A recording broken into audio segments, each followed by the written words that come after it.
Good morning, pop culture. We are live. It is Tuesday, December 11th, 2018. It's 7:54 a.m. and it's time to start Good Morning Pop Culture. Now it's a very, very cold 17 degrees here at World Class Bullshitters headquarters, but this is going to be a hot show because we're going to be talking about this new information about the nightmarish conditions at the factories where Disney and Hasbro toys are made. We're also going to be discussing the Godzilla King of the Monsters trailer, as well as a few other things. So before we start today's show, just like to remind everybody that we are on the road to closing out the year. So this Friday night is our Spider-Man commentaries. Excuse me. This Friday night is our Spider-Man commentaries. So we're going to be watching Spider-Man 1 and 2. Number 1 starts around 8 p.m. Eastern Standard Time, and then part 2 will start once Kendo is home. So we're opening this up to the patrons. I believe we've been contacted by maybe just one, maybe two people. But we got one spot left for the first movie and one spot left for the second movie. So if you're a patron and you enjoy Spider-Man and you have a frame of reference for the character, please join us because we're going to have a lot of fun. We're going to go and do a deep dive about the film. Hell, depending on how everything goes, I may draw while we watch the film. So let's just get the excitement high for that. And I'll draw some Spider-Man pictures and we'll have some fun. But that's Friday night. Over the weekend, we don't have anything else planned. And then next week, I'm going to try to get the guys together and we're going to give you a few Christmas commentaries at night because we're all in the holiday spirit and we're all having a lot of fun getting prepared for Christmas. For the most part, my shopping's done. What does my mom want this year? Not much, even though I'm offering. Well, that's the sign of a mom. Oh, honey, don't worry about me. Well, mom, I want to. So I'm pretty much taken care of on this end, but I'm just doing some year-end stuff here, and the commentaries are going to be a lot of fun. So they'll be live for the most part.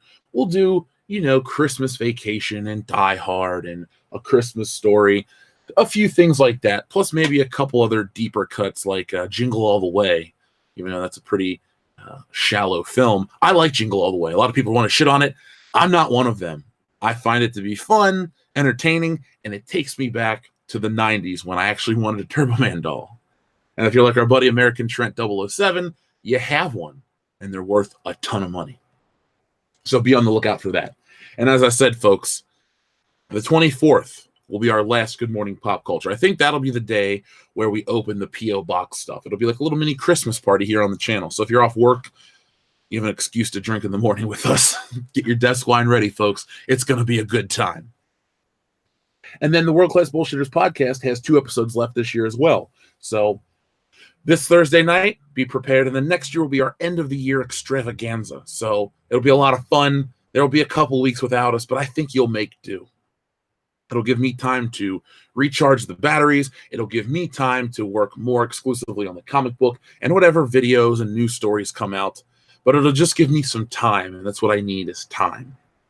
So let's enjoy the last, 13 days we have together, and then, we'll come back in the new year refreshed and ready for Star Wars Celebration, Episode 9. What is it, Fallen Son or Fortunate Son or whatever Kylo Ren, whatever sort of son he may be. I call him an asshole, but I don't think Star Wars Episode 9, Asshole Son, would really sell a lot of... Actually, I think... Press 1 if you'd wear a shirt that says Star Wars Episode 9, Asshole Son. Spelled S-O-N. I would actually wear a shirt that says Asshole Son, S-U-N, because I don't like bright light. But that's just me. But there's all kinds of news swirling around with Star Wars Episode 9, and we'll be back to cover that. We'll be back to cover everything. Don't worry. We're not going away. We're just taking a break. So let's see where we are in terms of viewers. 114, so we got a little bit... a time till we start today's main topic. While we wait, let's talk about some interesting news. So this is not really an opinion piece. This is just a straight up fact. And you guys can check out your screen right now. Avengers Endgame has already broken a Fandango record. We finally live in a post-4 Avengers trailer world. We know its title, Endgame. We've gotten a glimpse of Jeremy Renner as Ronan. Hello! And now we're playing the fun speculation game. In the single day since the trailer was released for Endgame, it has not only wooed us as broken records. According to Eric Davis, managing editor at Fandango, The fourth Avengers film has blown past all 2018 trailers, despite only being out for 1 day. And then you can see the tweet right there. This just in, Avengers Endgame has broken all the first records. It is this year's most viewed trailer in the first 24 hours of release on our Fandango Movie Clips YouTube network. 38 million subscribers. Way to brag, bitch. And it hasn't even been out for 24 hours yet. Get ready for an all-timer, folks. I guess it beat Captain Marvel. Remember how everybody was putting those numbers together for Captain Marvel? I think I saw somewhere where, yeah, here it is right here. The trailer was viewed 289 million times in 24 hours. And then the article says the internet should just stop now because there's no way anything else is going to compete with these numbers. Not even Star Wars comicbook.com? I thought Star Wars was the best thing ever. Infinity War was the fastest movie to gross $1 billion in just 11 days. It usurped Star Wars The Force Awakens, which had previously made the feat in 12 days. It also had the highest opening weekend and single weekend gross worldwide. It unsurprisingly became the highest grossing superhero movie of all time. Not only has the Endgame trailer beat Aquaman and Captain Marvel in YouTube likes, but its 2.1 million likes give it more than the two other films combined. It's already creeping up on Infinity War, which currently stands at 3.4 million likes 1 year after its release. In addition to the immense trailer success, Endgame is already projected to make a ton of money when it hits theaters. How much is a ton of money? Let's find out. Some analysts are saying it could hit the $2 billion mark.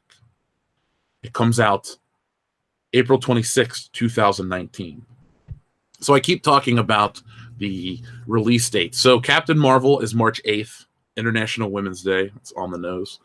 And then April 26th is Avengers, and then July 5th, my mom's birthday, is Spider-Man. Well, Mom, in 2012, we took you to go see Spider-Man. Let's do it again. No, let's not. That was funny. Her boyfriend, for her birthday, took us to see The Amazing Spider-Man in 2012, and then he took us to a nice dinner.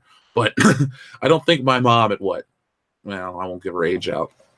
But her age in 2012, I don't think she wanted to spend her day watching Spider-Man, even though she likes the character. It's kind of weird how she knows all the shit.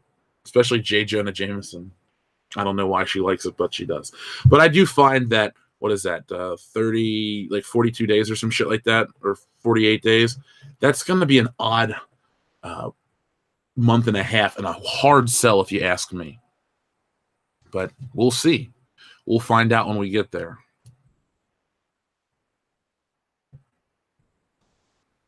So it looks like we got a lot of ones for Star Wars Asshole Son. People are happy about the Spider-Man stuff. Good morning to everyone out there. Yeah, the Spider-Man stuff's going to be a lot of fun. I don't really get to talk about it the way I do. On the morning show, I'm trying to cover multiple topics, a multitude of topics, which is fine. That's not even a complaint. It would be really interesting and boring to talk about, one topic. I have thought about, if the show gets really bad, I'm just going to start talking about different cheeses and see how long I can keep people listening to the show. That's my end game. That's my Avengers end game right there, folks. You'll know when the show is truly in its death throes. Jeff pulls out the cheese talk. Why cheese? Because. But yeah, it's going to be a lot of fun. And I'm really, really excited. I wish it was Friday night right now. I really wish you guys could time jump with me, because I can, but I can't bring you with me. And we could start our Spider-Man discussion. Shit, if it goes really, really well, we may have Spider-Man 3 in us energy-wise. We don't know yet. I don't know yet. I may have to call in some reserve team members like the DJ D show or somebody. So if you're out there, if you've been on the show, make sure you have a copy of this film, or all three of them, I should say, because we're not going to get into the amazing territory ever. We've done them for a Patreon hangout with our friend Justin, but that's as far as our interest in those movies go. We lived through them. They're over. No more. No, ma'am. No, thank you. The Pui. Good morning, Jeff. How are you? Well, thank you, Pui, for the super chat and the good morning. I'm well. I was up working on a video, but I got enough sleep, so I feel good. I sound worse than I actually feel. My voice sounds a little hoarse, but I feel great. Finally figured out what the issue was with the circuit here in the house. The circuit breaker blew, so I had to climb over bullshit in the basement, which never fun, but I don't care. It feels good in here now. So good morning, pop culture. I can fire on all cylinders. Um, yeah, we'll talk about that too while we wait to hit our magical number of 200. We'll talk about the Sonic the Hedgehog trailer, or not trailer, but poster. It came out yesterday. I was going to cover it. I don't like Sonic the Hedgehog. I know some people do. That's fine. You know, this isn't a joke. I actually saw an interesting article once talking about how Sonic the Hedgehog really has an appeal to autistic children. And I just wondered what it was. So I read the article, and that's cool that the character appeals to that demographic. As somebody who's been there since day one, um, I don't like the character. Sonic the Hedgehog movie poster. So I'm not going to go see this movie. I think it looks, well, I mean, it's a poster. What can I say? I don't like Sonic, though. That's the thing. I don't like Sonic the Hedgehog. It's never been, you know, he's never been a character that I went, oh man, I got to get the Sonic games. I own one Sonic game. And here we go. This is a good image for you guys to check out. So here's the movie poster compared to a fairly recent video game image. And there's your Sonic the Hedgehog. It's kind of weird. It's kind of weird.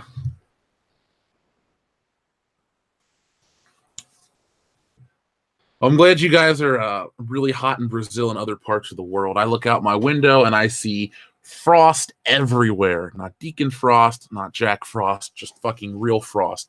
I don't like cold weather. I can handle it. I lived in Michigan. I got all kinds of crazy stories about the blizzard that hit the one year. Like, oh, it's a snow day, the first snow day at Michigan State in 20 years. And everybody was all excited. And I remember buying a gallon of milk and a bottle of Mountain Dew. And I had cereal, and I had alcohol, and that's all I needed to get me through the snow day. Yeah, Sonic the Hedgehog, I've said on this channel multiple times, I firmly believe video game movies could be the next step. Well, seeing this, I feel like it could be another step backwards. For as much good as Mario could do with this Imagine Entertainment, the people who do Despicable Me, I feel, you know, a Mario movie in that design, that vein could be cool, could be a hit. We already had Wreck-It Ralph prove that people like to see these characters.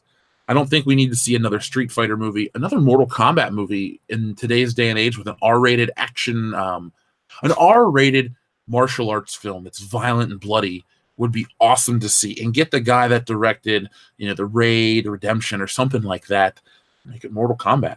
I think people would be really receptive. It's interesting. We always talk about pop culture from the past and how certain things are better than we remember.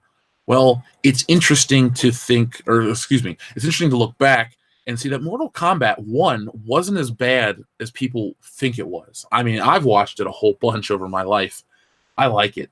But it doesn't really lack a narrative structure. The first one is a solid film, and I suggest you all go watch it. It's on Netflix. It's not going to be a 10 out of 10 flick, but you'll watch it and you'll be entertained, and then you'll cringe if you try to watch Annihilation.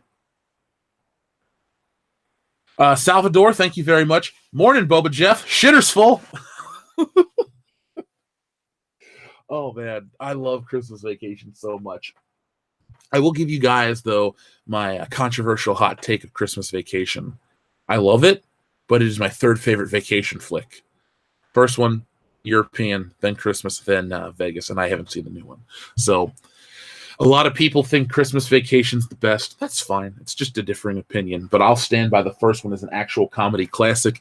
And Christmas Vacation, while funny, I think people enjoy it because it tugs at the heartstrings and it's a Christmas tradition. I enjoy A Christmas Story, but I don't find it that funny outside of a few parts. Like the kid stuff's not funny. The old man is hilarious, you know, and he's like, it's a major award. It's the most beautiful thing I've seen in my life. Like, I love Darren McGavin in that movie.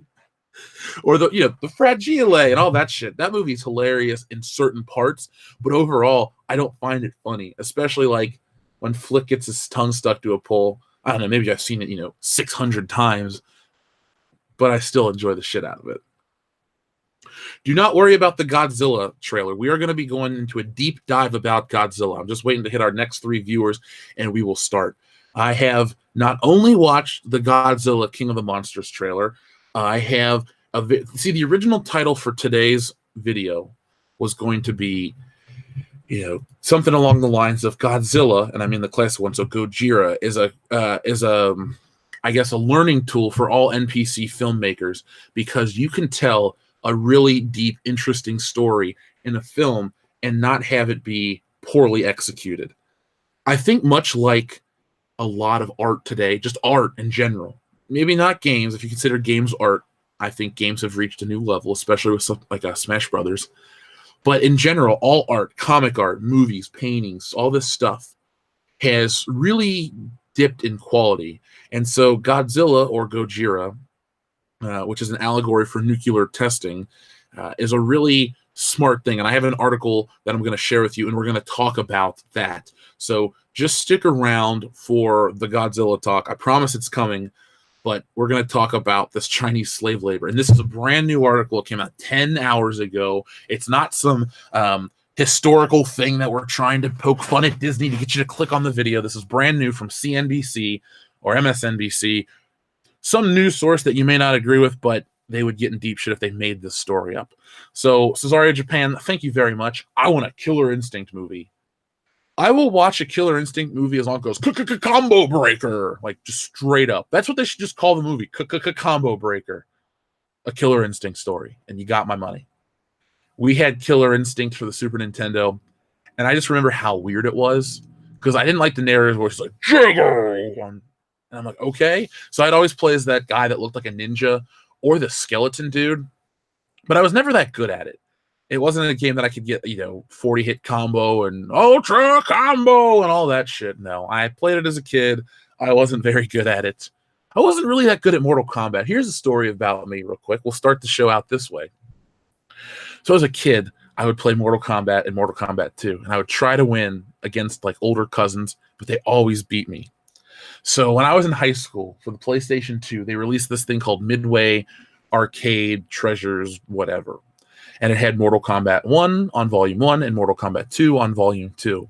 And this was when I had a job in high school. So I was like, Mom, I need you to drive me to Best Buy. I have to buy something. So I bought these Midway Arcade Treasure games. And I took them to my cousin's house. And I said, hey, man, want to play Mortal Kombat for old time's sake? And he goes, yeah. And I whooped his ass. And I had waited over 10 years for the validation to whoop his ass. But I finally did it. So now as an adult, I look back and go, ha. I beat him.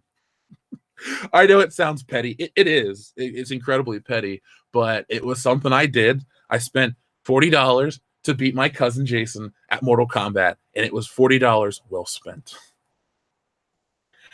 Salvador, thank you very much. Good thing you like Christmas Vacation, because I packed your P.O. box like Grandma did. There might even be a live cat in the box. Mysteries abound. If I would get in some deep shit for a live cat in the P.O. box, well, as long as it's for the channel, I guess it's for a good cause. But yeah, Christmas Vacation's a lot of fun. I got it on Blu-ray. I have a digital copy. I used to have it on DVD, and it was my favorite uncle who passed away, his favorite movie. It's weird. Now, this isn't meant to be a sad thing that I bring up before we start talking about the Chinese slave labor, but he died in 2014, 2 days after Christmas. He died wearing his Christmas Vacation shirt that he had just received 2 days earlier. They had to cut him out of it, and my aunt kept it. So we all love Christmas Vacation in this family. But, oh God, the Final Fantasy movie. I have that, The Spirits Within, on DVD. What is that? Well, was that even really meant to be a Final Fantasy movie, or was that some bullshit sci-fi that they tried? They're like, let's slap Final Fantasy on it. It'll get butts and seats. And nobody went to see it. Oh, God. Thank you for watching the YouTube Rewind video, by the way. It was a lot. For those that haven't watched it, check it out. I just needed something to have fun with here on YouTube, and that was it. I laughed my ass off so hard, and you can listen to me laugh in the video. Those weren't forced or produced laughs. Those were me reading how much people hate shit on the internet, and it brought a smile to my face.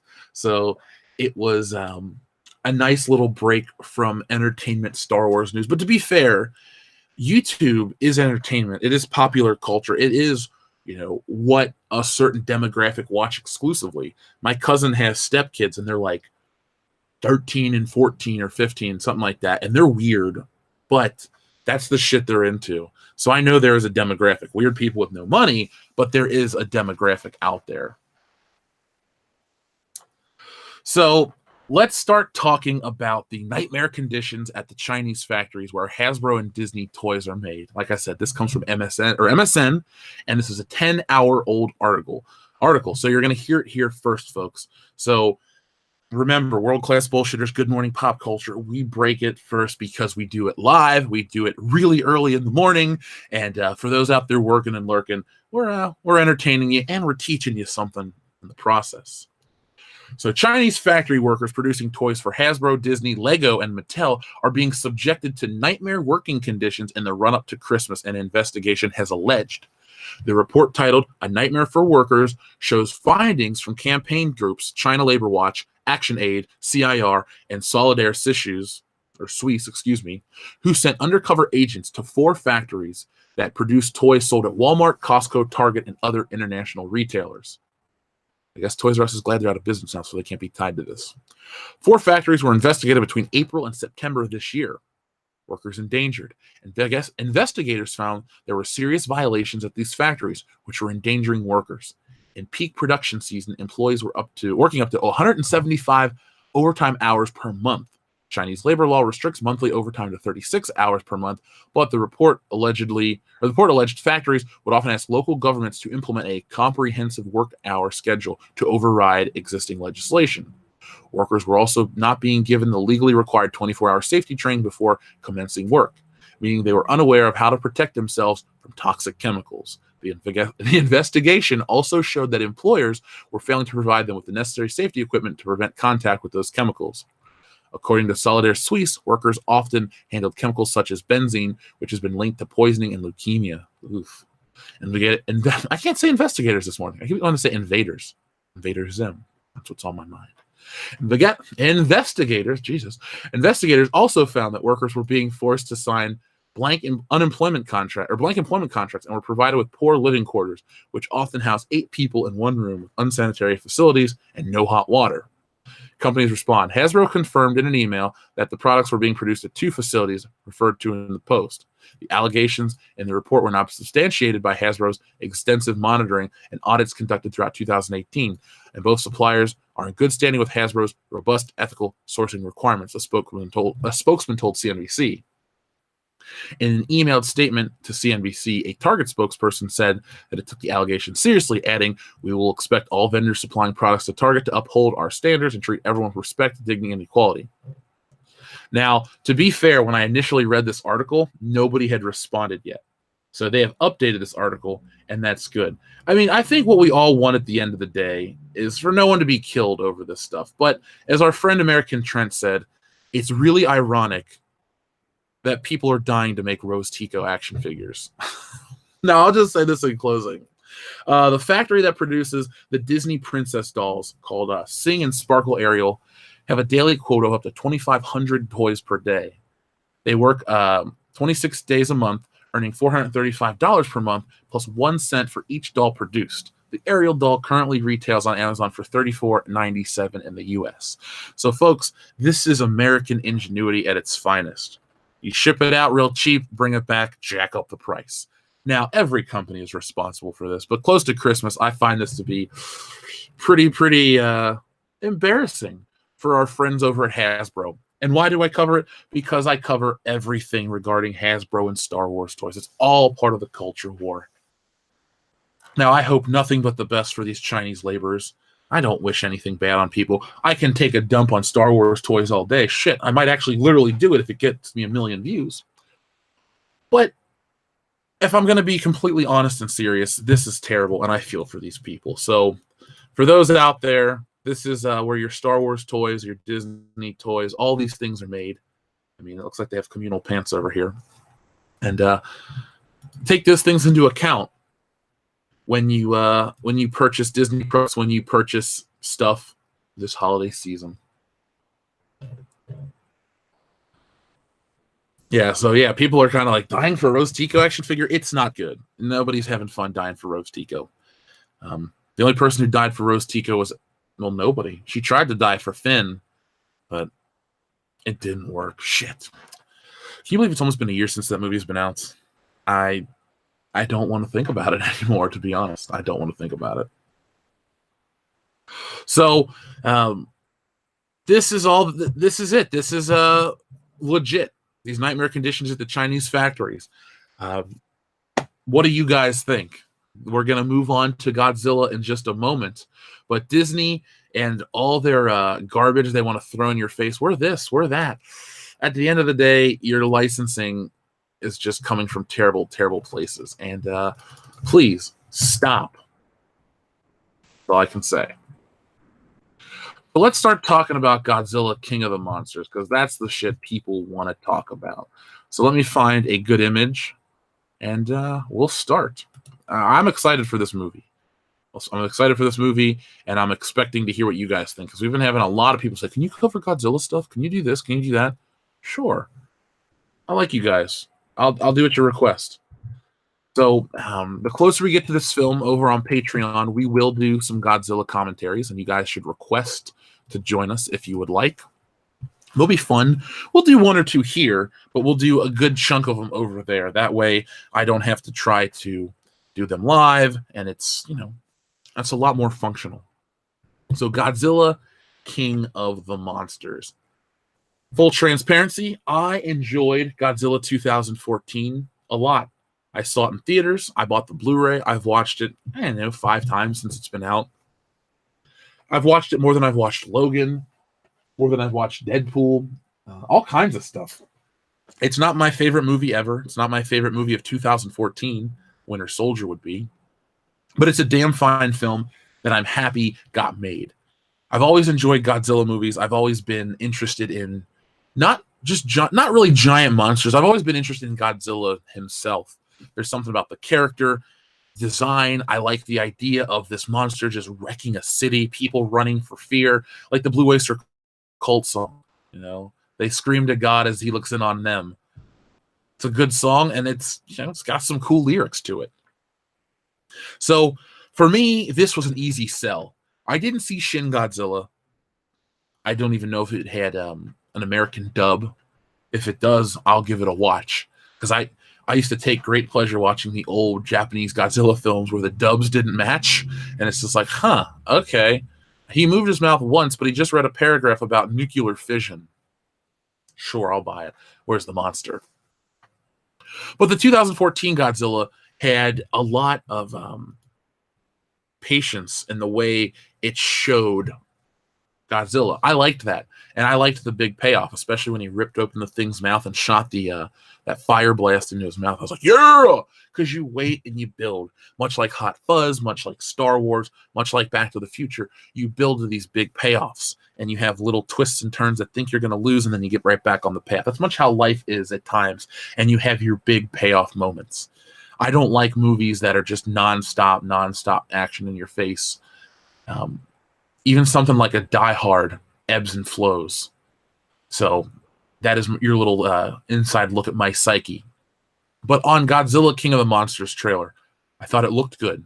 I liked the designs of the monsters. We got to see Mothra. I think we saw Rodan, King Ghidorah, all kinds of characters. I'm sold on the designs. We talked about this yesterday with Bumblebee, and I'll bring this up again. But I firmly believe we're now living in an era where we don't want to re-engineer a lot of things to sell the characters. The characters have a built-in audience, built-in fan base, a built-in emotional response to their looks, their designs. And for the most part, the other monsters, not Godzilla. Godzilla looks much different, but I still dig the design. But the other monsters look like you imagine them, just updated versions. It's almost like they took the old Toho suits and CGI'd them and made them realistic, added textures and this and that. I mean, Ghidorah is going to look awesome when it's not, a thing on strings flying around, puppetry. But you got to respect the old way that the films were made. I'm not here to knock them. Shit, I'd love to go watch them and have a good laugh and have some fun with them, because we don't have too much fun with these movies. Now, my only complaint / criticism / concern is I hope that Millie Bobby Brown isn't the main focus of this movie, because I don't really like that kid. Stranger Things is cool, and all that's great, but I'm more focused on the monster action. So hopefully it does that well. We got a lot of it If I have to wait, fine. But I want the other stuff around it, the people's story, to be very interesting. Now, the Senate scene reminds me a lot of Batman versus Superman, but I do like the concept of testing out monsters, and I really want them to find one of those giant, they call them Titans, finding one of them, thinking they're good, and then just getting wiped out, like some military base gets wiped out by, well, Mothra's a good guy. Well, female too, I think. But it'll be interesting to see that element, that dynamic. And this comes out next, let's say March. When does that? Okay, Google. Godzilla King of the Monsters release date. May 31st, 2019. Okay, so we got plenty of time between Avengers and this movie. So I think it's gonna be a hit. I think we've now come full circle. Like I say all the time, what was old is now new again. Godzilla, King Kong. They tried it with Universal Monsters, but they did it poorly. If you would have launched the Universal Monsters Dark Universe properly, and instead of trying to just launch a universe, but actually tell good stories, I think you would have had a successful start because people like horror. We had Halloween reboot / sequel happen. We've had all kinds of movies hit it big at the box office in terms of horror, in terms of iconic monsters and classic things. And the reason I'm into, Godzilla being out again, or, even though I didn't love Halloween, I'm excited for the idea of seeing Michael Myers, is because a thing like Godzilla doesn't really ruin what came before it, and it doesn't go against what the property is. With Star Wars, I hate to say it, they took what was there, they bastardized it to build up the new characters. Godzilla seems to be the only constant in these movies. Yeah, you have some kids on Earth, or you have some aliens from Planet X, or something like that. But then in the next movie, they're gone, and it's Godzilla again. We're conditioned that's how it goes. James Bond, new Bond girls. Every once in a while, you get a carryover, like Eunice Gayson from Dr. Noda from Russia with Love, or Leah Sado in the new film, Spectre, and she'll be in Bond 25, which sounds better and better every day that I hear about it. But the trailer, like I said, it was a win for me. I didn't have to watch it multiple times to go, I'm in. Now, Avengers, I didn't have to watch multiple times to say I'm in, but I had to watch it a couple times, on the edge of, no sleep, as well as a good night's rest to just feel something. So if I'm going to compare those trailers, I still say Avengers got me more excited, like I felt something, but I thought the Godzilla trailer, which was an actual trailer, not just a teaser, was a much better produced trailer. Avengers was a teaser, but a long teaser, if you know what I'm saying. And those are my thoughts just to compare the two. Much better than the Captain Marvel trailer.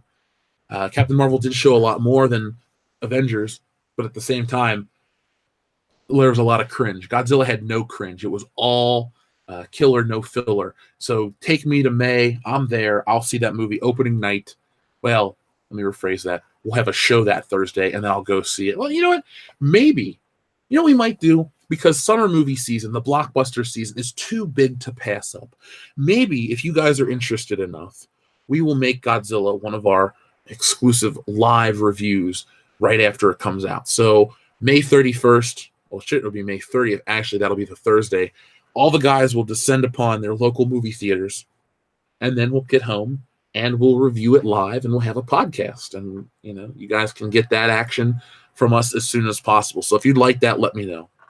And like I said, next, after Avengers comes out, we'll throw some Godzilla stuff at you. So I guess we should start working on that now. So if you are a patron and you want to join us for Godzilla commentaries, contact us. Right now, we're getting ready to do Fantastic Four for somebody. We have to do Mother, and we have to do something else that somebody requested. So we have those three that are in the backlog, as well as some of our Christmas stuff. But you guys know how to contact us. So let me see what you guys are saying about the trailer, if anybody's talking about it. Let's see. So first off, Logan Michael sent in a super chat. Says, a package thief stole my NES. That sucks. Now, did you buy a vintage NES? Because if you did, cool. But I suggest you get one of those not Retron 5. Who makes one of those classic clone consoles? There's one that's really, really good. It's affordable. and I think you'll like it. It's a little more reliable than old technology. Okay, Shin Godzilla got an English dub. Okay, then I gotta watch that. Definitely. Ultraman should cameo in this movie. I agree. Billy Ritchie says, "Did you misjudge that monster's gender?" Yo. Yeah, and you know what? Until that monster shows up to my house and asks for an apology, I'm not apologizing. So, there we go. Not Retron 5. What? Who makes the one I got? The people that made it. No, I can't even think of the fucking name. It doesn't matter. I'm sorry somebody stole your NES. That sucks. Somebody stole. I don't know. Somebody stole all my consoles once. So believe me, I've been there. I felt the pain. Mini NT. That's what I'm talking about. The NT Mini. That's what I'm trying to think of because I got the Super NT. Get the NT Mini. They're whoever makes them. That was a great thing. Godzilla versus King Kong has me excited, very excited. I can't wait to see that movie. For example, when I saw Godzilla or King Kong Skull Island, was it last year? And I sat through the theater waiting. Once I heard that Godzilla scream, I was like, oh shit, I got goosebumps. I was ready to go. So even Brie Larson's frowny ass could not keep me from being excited about that. So now here comes a little bit of a longer segment. So let me check the chat one more time. Nothing. Okay. We're going into a deep dive with Godzilla right now. You guys want this kind of stuff? You guys are going to get this kind of stuff. So let me pull up a picture of the original Godzilla so you can see how far the characters come, or Gojira. And we'll start talking about, there's a band called Gojira. Film. That's weird. So 1954 Gojira. We'll look at the poster. When I hit it even bigger, I want to collect Japanese movie posters. I just love Japanese movie posters. There's something about the way they're laid out. I just can't get enough of them. So we're going to go from this beautifully rendered new Godzilla poster to this classic Godzilla poster. And there we go. So the original Godzilla movie was a metaphor for the devastating effects of nuclear weapons. When someone mentions Godzilla and its Japanese origins, people often think of the outdated visual effects, a clumsy man in a lizard suit, and a number of over-the-top actors who seem to be trying too hard to convince the audience of the creature's dangers. That stereotype, however, was created by the 1956 American cut of the original Japanese film. The American cut was titled Godzilla, King of the Monsters. For the American version, the producers had removed more than 16 minutes of footage and replaced it with a subplot involving an American journalist witnessing a giant monster's rampage across Tokyo. In addition to the film was poorly dubbed in English, which influenced the reception significantly, as the actors looked silly while being out of sync with the voiceover. But what really downsized the quality of the original motion picture, directed by Ishiro Honda, was the censorship of the explicit subtext, which dealt with the devastating effects of atomic weapons, effects to which the Japanese were introduced to a decade prior to the release of the original film. The original version became a landmark of kaiju Japanese genre, featuring giant monsters as main antagonists. Having witnessed the destroyed city of Hiroshima 1 year after the atomic bomb was dropped, Honda became captivated with the idea of such destructive power in the hands of men. Even though Honda was determined to commemorate the disaster that struck Japan in 1945 and brought World War II to its end, the immediate post-war years made it impossible to address the matter directly. Censorship, endorsement by the American forces occupying Japan, forbade the film directors and artists of other sorts to portray the contemporary topics, and most of all, to be critical of the American military presence. This means that the bombings of Hiroshima and Nagasaki were almost too taboo, especially in the period between 1945 and 1952. Concerning the subject of censorship in Japan, Claude Esteby, a visual culture scholar from France, gave a comment for the Bangkok Times in 2012. Japan was occupied by the U.S. Army until September 1952. During this period, there was a ban imposed by American forces on information about the Hiroshima and Nagasaki nuclear bombings and their aftermaths, namely the radioactivity-induced diseases. But since the initial development of nuclear weapons, the Cold War dictated that the research must go further. The second generation of nuclear weapons was already on its way that needed to be tested. In 1954, the U.S. Army conducted the test of its hydrogen bomb in the Pacific Ocean. At the same time, a Japanese fishing boat called Lucky Dragon 5 was caught up by the wave of radiation released from the blast. The crew was poisoned and suffered acute radiation syndrome. The boat's chief radio man, Akichi Kobayama, subsequently died from the poisoning. Luckily, the other crew members managed to recover. Nevertheless, the incident sparked a strong anti-nuclear movement in Japan, especially because after the events, rumors started circulating that contaminated fish had entered the market. In addition to this, the Soviet Union was also testing its own nuclear weapons on the far northeast section of the country. The Japanese were caught between two fires.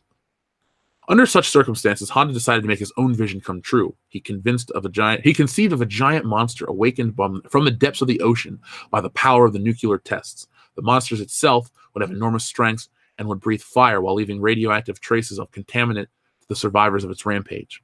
Honda called it Gojira, a mixture of the Japanese word for whale, Kujira, and the English word for gorilla, which was a clear reference to King Kong. Since the occupation was over in 1952, the censorship was losing its power. That didn't mean the authorities weren't worried about Honda's script, but since the film would fall into the science fiction genre, they misjudged its allegorical potential. The result was a truly bleak and disturbing picture. Images of destroyed buildings, homeless people, stretcher-bearing, carrying dead and wounded together with an unstoppable force of nature in the form of a giant lizard invoked memories of the devastation the country had gone through after a war that had begun with Japanese surprise attack on Pearl Harbor in Hawaii and included atrocities committed by Japan. In the film, a Geiger counter runs wild while approaching a child who survived the attack. In one scene, a woman holds her two infants as the monster approaches, telling them they would be soon joining their father, who probably died in the war. These scenes are naturalistic and brutal. Scenes of the radiation poisoning and the destruction of lives recreated the sense that the ghosts of the war were still haunted in Japan, and that in order to move forward, one must be at peace with the past. Apart from the two atomic bombs dropped on Hiroshima and Nagasaki in 1945, many major cities, including Tokyo, were targets to extensive bombing campaigns that caused enormous material damage and killing between 241,000 and 900,000 people. All of Japan had seen its fair share of destruction, and only 9 years after the war, the scars were still fresh. This is why Honda's film made such a huge impact. The metaphorical layer of Gojira sparked a debate on the potential dangers of scientific progress. In the film, a scientist character devises a weapon of such destructive power that he becomes scared of its misuse. Even though he lets the device be used to take down the monster, he burns all of his notes and eventually commits suicide so that the weapon could never be used again. This act clearly illustrates Honda's opinions on the use of science in military purposes that were shared by many of his countrymen. His decision to create a monster so cruel, so unsympathetic towards anyone, including women and children and the old, indicated that Godzilla was more a god than a monster. In 2004, when a restored version of the film finally reached the US, the viewers were stunned. The film clearly wasn't just entertainment, but a testament to the suffering that the Japanese endured. Numerous other versions, remakes, knockoffs, and sequels were made after the 1954 original, but none of them hold such an effective critique and significance as the Ishiro Honda original classic.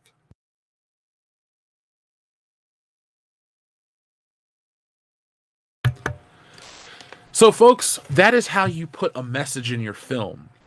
That is how you take something that can seem as just basic entertainment and you make it deeper. You add layers to it. You see, a lot of people get all up in a huff when we critique Star Wars, when we critique Marvel movies, this and that, when they're trying to talk about the Bechdel test or insignificant problems that don't exist. Because you look at something like Godzilla, Gojira, whatever you want to call the film, and you see how important and impactful the film was, but why it was created and the how, the life experiences, the things that people actually went through. We're talking 10 years post-World War II. The shit that people put in these movies today, like Rian Johnson. Rian Johnson never went through any kind of thing like this. None of us have.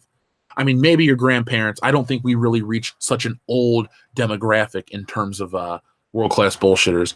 But this was a story that was fresh in people's minds. It'd be like if they made an alien invasion movie that was reminiscent of 9/11 in 2011. I mean, we went the opposite way. We came out with Spider-Man and other stuff to take you out of it, but the Japanese were more introspective, and they gave us this movie. And stuff like this, stuff like They Live, allegory, metaphors, all these things are really great when done right, in the right hands of the right artists. X-Men, all of these things. X-Men had covered racism, homophobia, xenophobia, all these wonderful topics that are terrible but interesting for stories. They were covered incredibly well by a guy named Chris Claremont. The X-Men writers of today have faced no adversity, do not live in a world where adversity is a thing, so they create stupid stories about Iceman and other X-Men characters. They give Wolverine fire claws. They do all these things.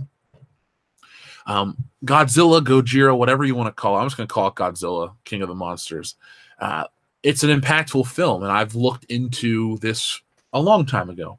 I'm one of those people that loves to look up deleted scenes, lost scenes from movies.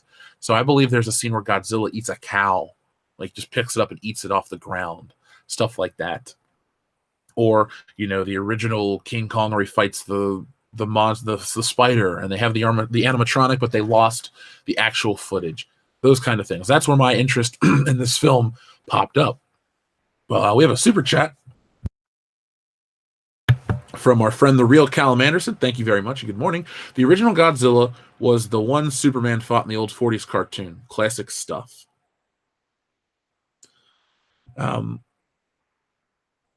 Wait, Superman fought a version of Godzilla in the 40s cartoon, the Max Fleischer serials? I've watched that. I don't remember that. I don't remember that at all.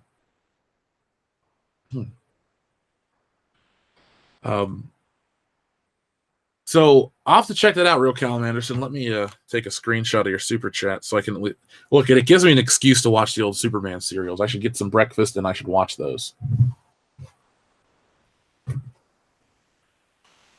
But yeah, this just, to me, Godzilla represents more, and that's awesome. I want more, I want more depth to my stuff, but it has to. Godzilla comes from a place of metaphor. Star Wars, people want to say, well, it was a metaphor for Vietnam. It was a metaphor. Look, half the shit George Lucas said is bullshit. If you can, I don't buy, this was all one story I wrote in the 70s. No, it wasn't, George. Well, it was always this. They were always meant to be brother and sister. No, they weren't, George. Well, it's a metaphor, an allegory for this. No, it's not, George. Certain things like that, it just doesn't work in Star Wars, but it works in other places. It's interesting, too, how censorship of the time. See, there's a difference. I'm working on a piece of media. I'm working on a video that talks about a difference between self-imposed censorship and creative freedom. And we're going to be talking about something very specific. I'm not going to tell you guys because I don't want anybody else to try to swoop in and steal my topics. But then again, I'm writing it so nobody else truly can steal what I'm working on. But my point is, certain elements like this Japanese governmental censorship caused, much like the Twilight Zone, when you want to tell a story about some kind of political or social issue, historically, you've wrapped it up in sci-fi and you've reached a different audience. That's why sci-fi fans tend to have a better grasp on certain things. That is why I don't think Star Wars fans were able to have the wool pulled over their eyes, because traditionally, if you enjoy science fiction, you enjoy metaphor and allegory for other deeper themes and meanings. In a nice way, I'm trying to say you tend to be a smarter audience. Therefore, you see what's happening and you have a good memory. For a lot of people, some of these movies are hokey. A lot of these movies are forgettable. But for the people that actually watch them and pay attention, the message stands with them in those movies. They can't be bastardized in the future because the audience that will buy in and will watch them have a better memory about all of these things. So when we get to today, I have very little faith that writers of today have the ability to create the level of depth that somebody like a Rod Serling has. That's why Jordan Peele's Twilight Zone scares me, because the dude's a one-note joke. All he can do is talk about racism. Buddy, If the world was as shitty as you want to talk about, you wouldn't have a white wife, millions of dollars, a hit TV show, an Oscar, and all these other things. So please tell me, Jordan Peele, how your life is so oppressed. Oh, I had problems growing up. Guess what? That was like 30 years ago. Get over yourself. Everybody does. But Serling and Buck Houghton and every other writer, Ray Bradbury, these people understood the great human drama, the great journey that we're all on as a society, as people, as humans, as individuals as well. They all got it. I don't think people study the classics anymore. I'm not saying you need to sit down and read everything to write your own story. But George Lucas mastered the hero's journey. He understood the works of Joseph Campbell. Joseph Campbell considered him his greatest student. That was a hero with 1,000 faces.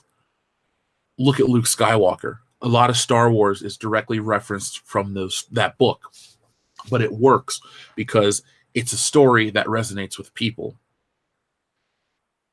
But I don't think it's got the deeper political meaning like a Godzilla, like a Twilight Zone, like They Live or Westworld or something like that. You know, the dangers of technology.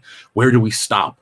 You know, Black Mirror really started out strong with those kind of cautionary tales, but then they were bought up by Netflix essentially, and now the show's just more fluff and garbage on Netflix.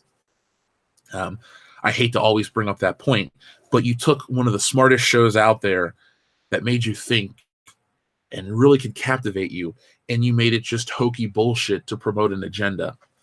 That's what happens when you get these big companies that buy everything up. Netflix has an agenda, Disney, Marvel. If you're on the ropes, if you're a winning company, you have an agenda that you push. If you're on the ropes like a DC, you can't afford an agenda right now. If Aquaman makes $10 billion, hypothetically, and Shazam beats Captain Marvel and Avengers, then DC will develop an agenda. But until you're on the winning side, you really don't have an agenda. Until you're comfortable, you don't have an agenda.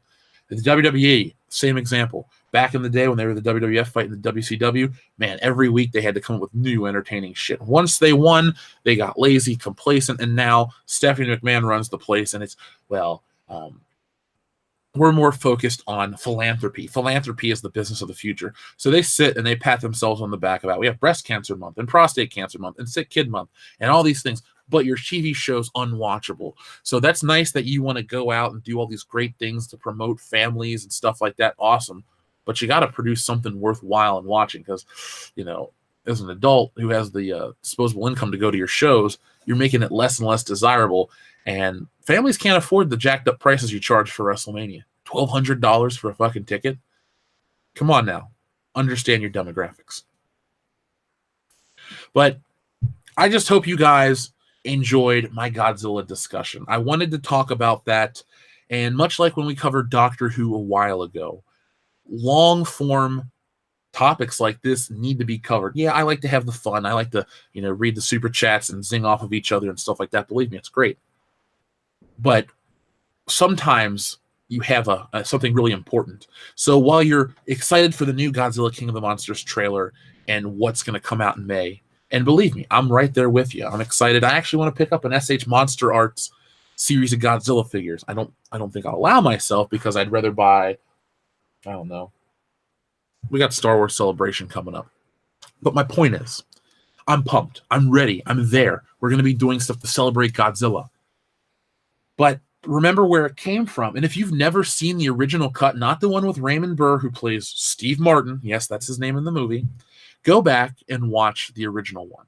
I haven't seen it, but I'm going to now because this article's inspired me. I already knew that it was an allegory for nuclear weapons, but I was watching King of the Hill yesterday, actually, and it was the episode where Hank and his family go to Japan. They meet Junichiro Cotton's Japanese son, and you know they're talking about Japanese culture and stuff. And I was just thinking about how, you know, King of the Hill represented what they would call a Japanese stereotype today, but if you watch Japanese media, it seems to be a direct representation of it. And I've just been very Japanese focused over the last couple of weeks. You've heard me talk about, you know, oh, I'm into Metal Gear Solid and Nintendo stuff and just all this. I've been watching Lupin the Third, all these Japanese produced things. You know, it's funny in Japan, They make some of the best stuff, to quote Marty McFly. Remember Back to the Future Part 3 when they're in the mine? He's like, oh, no wonder it broke. It's made in Japan. Like, Japan, they make all the best stuff. So it's funny. That's a nice, funny line about, 30-year difference in how Japan is perceived. I think as a country, in terms of their entertainment, Japan has pretty desirable exports. Some people like J-pop. I don't. But their video games are great. I like the comics and the cartoons and all that stuff. So, yay, Japan. So, does anybody else say anything? The real Callum Anderson says the Arctic Giant, 1942. Oh, I'll get to the Thanos EVS in just a second. Okay, the Arctic Giants. I'm pretty sure I've seen that one. I'll have to go back and check that out for sure.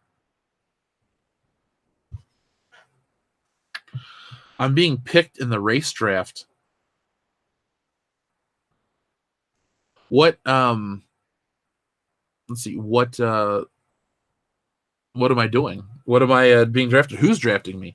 Like Tiger Woods, the black delegation or the Asian delegation. So who's gonna fight? Who's gonna pick me? I have like 4 different races. I don't know. I'm a free agent. I don't know if I'm up to be drafted. Let's see. Thanos EVS says, I will spare you if you give me a pie. Well, Thanos EVS, I actually have pumpkin pie downstairs. My mom bought 2 cans of Ready Whip. She's like, we're going to have a piece of pumpkin pie. I'm like, okay, Mom. And she pulls out 2 cans of Ready Whip. I'm like, God. What? So, oh, man. I enjoyed it. We had a super... the Pui says, remember the giant robot movie? You mean the Iron Giant? I remember the Iron Giant. What's his name? Like Hogarth or something? Never seen it all the way. But I know it. Would that come out? 99? Like I told you guys, 1999 was a weird time for me. It was a point in my life where I had stopped really liking Star Wars, and I got into wrestling, and I thought wrestling was cool. I knew it wasn't real. But, when you're looking at The Rock on TV who's kicking people's asses and talking shit, or you can watch cartoons. Like, the only thing that got me out of my wrestling buzz was Toy Story 2 for just a minute. And then I remember I watched Austin Powers, The Spy Who Shagged Me a lot in that time period. That, PlayStation, Nintendo 64, and the WWF. I thought I was cool at 12 years old, 11 years old. But if that's the Pui, I hope that's the movie you're talking about. I haven't seen it all the way. But I thought the Iron Giant looked damn cool in Ready Player One. So that got a little bit of a, all right, out of me. Tim Riggs, thank you very much. Good morning, pop culture. Thanks to GMPC for helping me get through this, that hell that was 2 days / 24 hours of audits and fucking cold in Montreal last week. Well, now you're home. So hopefully, Tim, you don't have to do too much before Christmas or the rest of the year. I mean, if you can do it, just stay at home in bed. Watch TV, play video games. Eat yourself a pie every week. No, don't. See, I don't promote adult onset diabetes. I don't know if EVS promotes it, but his lifestyle does, and he needs to be challenged. It's dangerous. Take this insulin shot. But yeah, I can't imagine how cold it is up there. It's 17 degrees here, and I don't like Ohio. The funny thing is, I was like, when I'm an adult, when I was a kid, I would say this, I'm going to move to California. It's going to be great. And then I become an adult, and it's like, well, California has wildfires, mudslides, earthquakes, and crazy people. I'll stay in Ohio. Plus, the cost of living is down. And we have everything except an In-N-Out burger that I could possibly want. So hopefully you got some delicious poutine in Canada. That's number 1 on my list when I visit Canada, poutine. Logan Michael, thank you very much. So long, fried rice. Hello, fried chicken. I've always wanted to say this. For shizzle. God, I love that show. The Pui says, no, think the 1970s giant robot. No, I haven't seen that then. You mean Johnny Sacco? Is that what you're talking about? I don't know. Oh, Tim Riggs has 2 more days of audits this week and then something else. Aw, sad face. A 1970s giant robot. I don't know it. There's not. It was it. I almost said Mach Go-Go. That's Speed Racer. Let's see. 1970s giant robot movie. Like Johnny Sacco and his flying robot. Well, that's 1967. Shogun Warriors? I don't know. Giant Robo? I do like to watch that stuff. It's fun. It's different. I like to watch Speed Racer, actually, because it's so terrible. I enjoy the shit out of it. Let's see. Tim Riggs, thank you very much again. The hotel had poutine piled high with Montreal's famous smoked meats.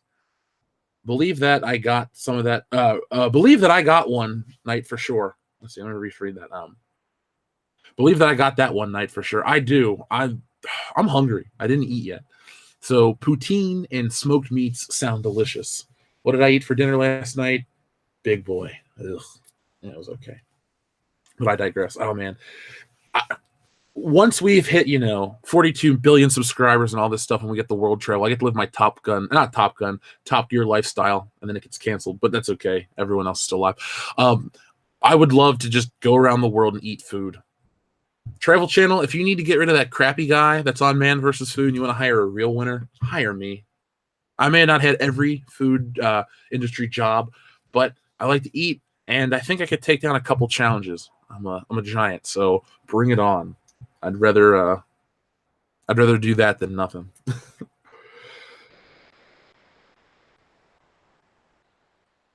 Yes, okay, so it is Johnny Sacco.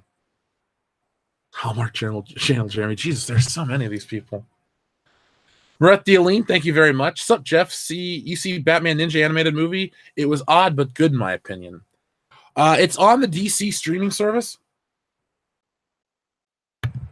So I've seen that I have access to it, and I've actually seen the Batman Ninja action figure, but I have not, bought, or I haven't watched it. I will watch it eventually. Because I pay for the DC streaming service, and I don't use it at all. Our buddy Steven from the UK sent Batman the Animated Series on Blu-ray. I've watched it on Blu-ray, but because DC doesn't have a streaming app on the PlayStation or something that I can watch on the TV, I'm not really using their service. People that launch streaming services that don't have video game console apps really shouldn't launch streaming services, because holding my phone to watch an episode of Super Friends is cool when I'm in the car waiting for somebody, but when I'm at the house, I really don't want to have to sit in front of this computer.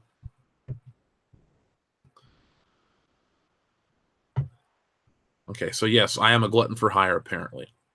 So speaking of hiring, let's talk about the opposite of firing. So our boy, I'm sorry I even fucking said that. Somebody's boy, definitely not mine. Kevin Hart was fired from the Oscars for shit he said years ago. Shit he apologized for years ago. But like I always tell you, folks, if you want to wait for this SJW scourge that's infected Hollywood to die, you just wait it out. That's all you do, is you just wait it out. They'll eat themselves. You think, what about a new problem? Excuse me. What about a new problem that will arise? Well, there'll be so much infighting that new problems won't arise. New causes will just go. They'll just eat themselves. Like it's, like if Godzilla ate his tail, and where would he stop? So the Academy Awards are reportedly considering not using a host at all. An SNL-style show and group of celebrities could possibly replace a traditional host. I'm not going to go into too much of that. That's all you really need to know. Basically, the Oscars are just one sycophantic circle jerk of leftist political jokes, and that's it. They're the joke themselves. Now, SNL's unwatchable, but, why not go with the Oscars? They had the lowest turnout ever, I think, last year. So why not have SNL, which is a stupid show as well? I guess that demographic, I almost said the Liz Lemons of the world, but I like 30 Rock and I respect Tina Fey, so I really don't want to dump on her too hard. But, I'm going to have an Oscar party and watch this show and do that. The people that you knew in college that stopped what they were doing to watch The Office, but then never really grew up. I knew a couple people like that. I'm not going to say their names on the show because I still consider them friends, but those kind of guys, they're the ones that are excited for the Academy Awards who would like this shit. Why not get Alec Baldwin to host the Oscars? He's a piece of shit. He matches the show perfectly. Tim Riggs, thank you very much. Academy Awards should consider venting Smilex gas into the crowd. That I would watch. Love that Joker. I would too. It would be. I would hope that I would hope that Meryl Streep is eating tiramisu or something. So when the gas hits, her face goes right into the cake, just like in the movie. I would love to see that. And then Robert De Niro falls directly into his plate of spaghetti again, just like the old man in the movie. And then Jack Nicholson walks in after it's all happened and went, "Shit, I'm late," and then just leaves. Now that would be a good segment. That is why we need our skit show, folks. So make sure you subscribe to the channel so we can keep on moving the channel up. Because that's where we want to take it. That's where we want to take it. So I just brought this up to have a good laugh. Much like you guys, I think the Oscars are useless. And they're really pushing for Black Panther. Black Panther, Kendo shared this with me. Black Panther was the most talked about movie on Twitter. That's awesome. Good for it. Wasn't the best movie of the year that I've seen. A lot of people would feel that way. Black people would feel that way. Again, the movie is what it is, but when you try to make it a racial movement, that's where I kind of take, not offense, umbrage. That's where I have a problem with it. Let's see. I lost respect for the Oscars a long time ago. There's a video of Kevin Hart basically saying he won't apologize, so that upped my respect for him a little bit there. If that's the case, good for him. These celebrities really don't need to apologize for every little thing. I'm not going to say all of a sudden I'm a Kevin Hart fan. I don't like his movies. I don't think he's funny. But the only thing he's been in that I liked was, besides Jumanji, was when he was on Conan or Jimmy Fallon or one of those shows where they were bringing Steve Irwin's daughter brought out animals and he freaked out and wouldn't touch them. I thought that was funny. That's just him being a wiener, though.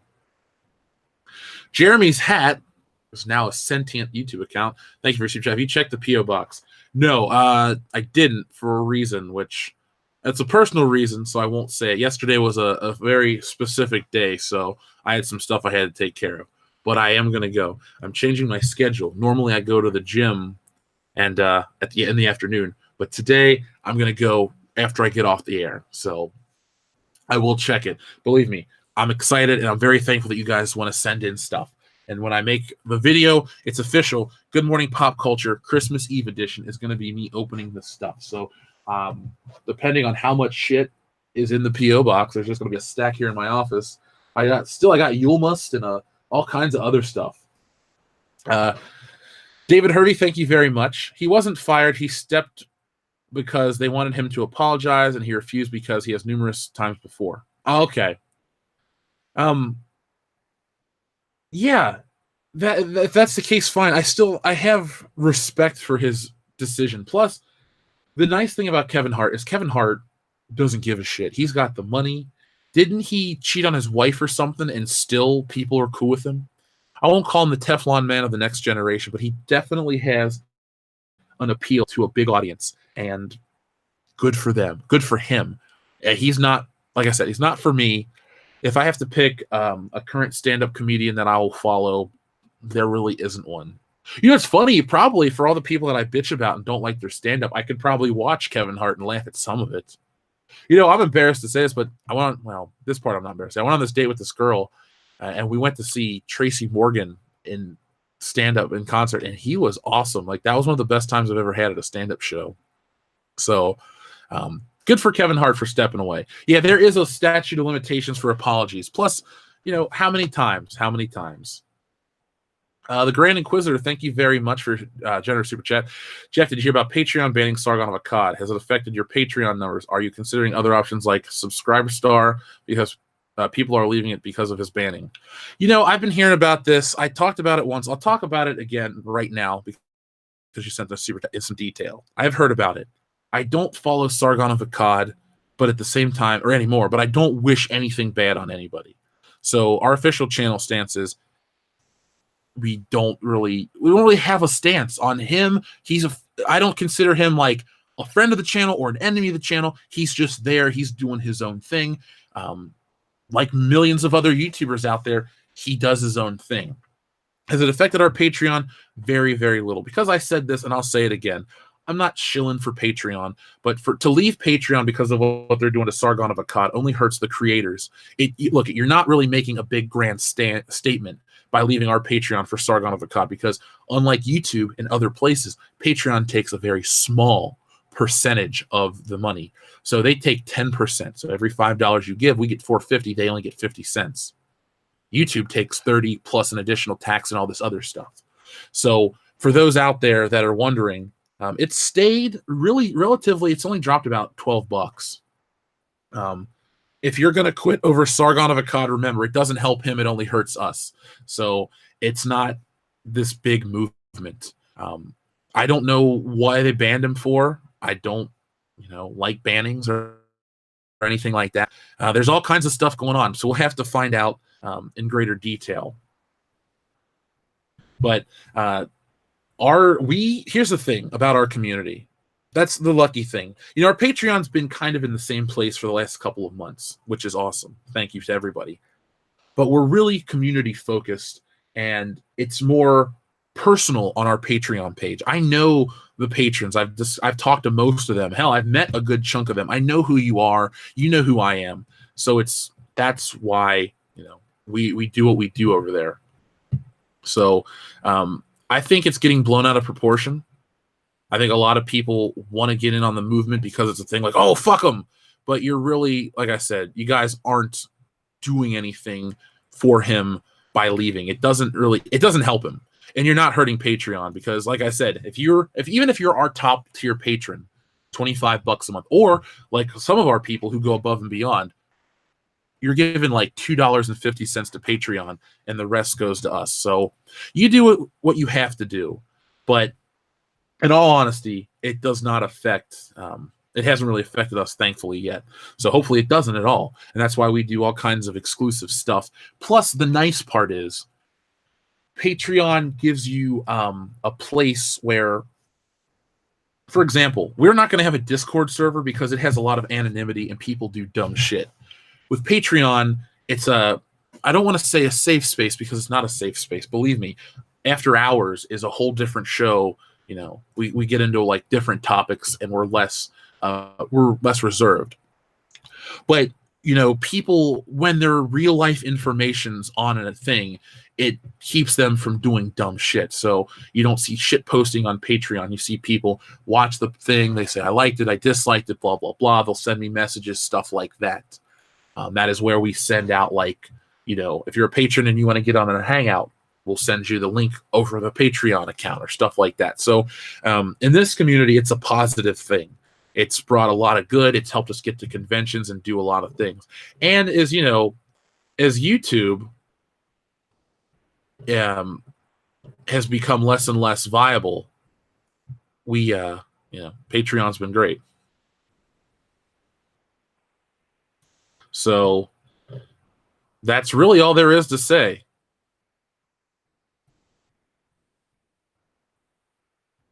And okay, well, there we go. Yeah, hit the like button, folks.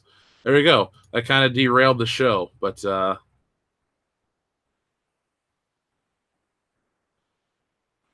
don't know what else to say. I feel like that might be a good way to. Anything else to say this morning? Like I said, we're not really a drama channel. YouTube drama is nice to talk about on other channels, and it's fine. You can ask me any kind of questions and stuff like that, but I don't do that kind of stuff, and we don't really operate like that.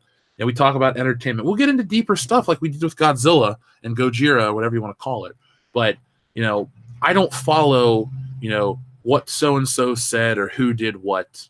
That's, and if you're on our Patreon page, we do movie commentaries and this and that and world fan building. So let's see what I had notes. Oh yeah, let's change it to some positivity. What are we talking about? No channel drama. Remember that all that mundane Matt flexing? Yeah, John Harrison, I do. He came on the channel on the High Council, and we handled it with respect. Go back and listen to how I handled it. I don't speak for Ethan and Jeremy. They don't speak for me. I speak for myself, and I do reserve the right to speak for this channel. And everything I said, I stand by during that episode of the High Council. So You can say what you want about that kind of stuff, but remember, I handled it with class, and I'm glad I handled it the way I did. And we have not been in contact with him, nor do we even, I don't follow anything he does. So there we go. Real Callum Anderson, thank you very much. Black, what are those? Panther, Oscar worthy? Yeah, the what are those joke, I rolled my eyes. People like Dion and his sister are tight, so I guess they like the dynamic of the brother-sister thing. And I'm fine with the brother and sister dynamic. We had the Maximoffs in Avengers Age of Ultron, but then he died real quick. And I'm blanking to remember any other actual brothers and sister dynamics. Steve was an only child. Bucky and Falcon are like his brothers, but they're not actual brothers. So yeah, we get something different. But society's dumb. Everything's brought down. It's participation trophy time. Yay, you exist. You get an award. Why didn't it get an award? Why didn't, because that was a great movie. Why wasn't Logan up for Best Picture? That had a lot more depth than Black Panther, and it's a superhero movie. Oh, because it's not one of those cauzy superhero movies. Let's see. That was my first Thai council, says Paul Godin. Yeah, well, you caught a good one, Paul. You caught a good one, my friend. Jeff, any update on your impending chat with Razorfist? I'll message him. He'll say he wants to do it. Then he'll ask me when I'm available. I'll give him a time, and then I won't hear back. So it's still on the table. He and I are cool. There's no bad blood. No bad words ever been said between the two of us. But I'm just waiting to hear back, and so we can make it happen.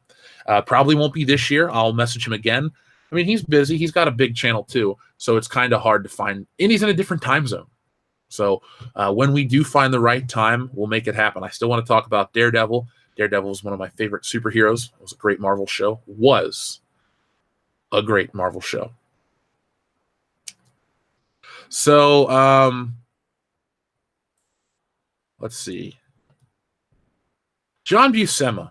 That's what I want to talk about. Sometimes we talk about what's popular. I'm going to take a moment to talk about what I want to talk about. So we talk about comics. We talk about all this stuff. Today would be John Buscema's birthday. How old would this man be? Because he died many, many years ago. But let's see. John Buscema. I had it pulled up. So he was born on December 11th, 1927. And he died on January 10th, 2002. Now, you may not know the name, but you definitely have seen his artwork in some places. And I'm going to show you just a couple nice, beautiful black and white pieces to set the mood. Because as I work on stuff, I don't draw like this man. I don't even try to draw like this man, but I do enjoy reading comics that look like his stuff. And so here's some Avengers artwork from Avengers number 74. We're talking about, what are those, Panther? There you go. There's the real Black Panther in the background, looking pretty intimidating.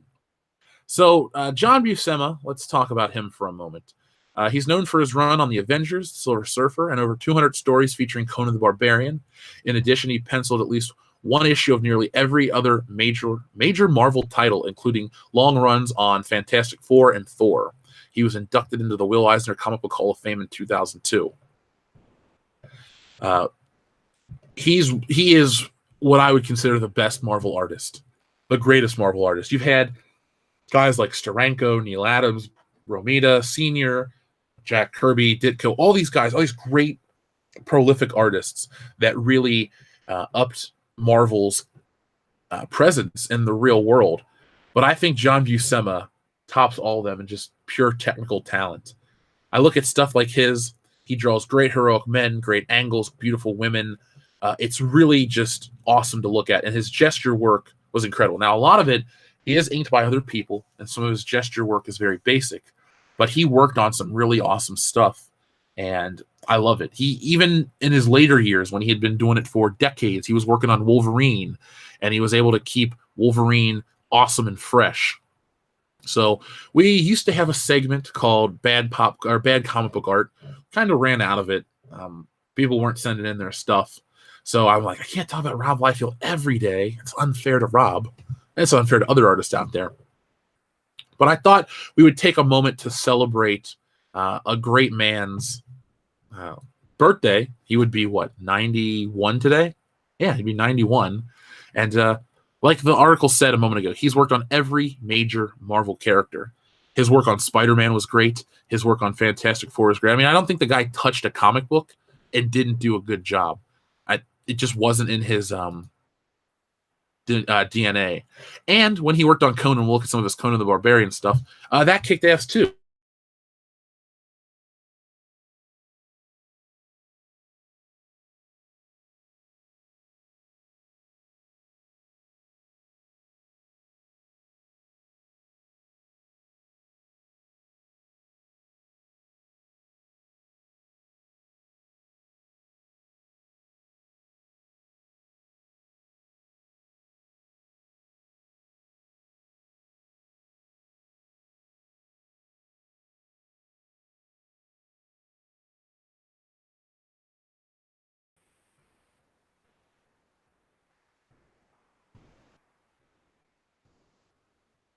Okay, are we back?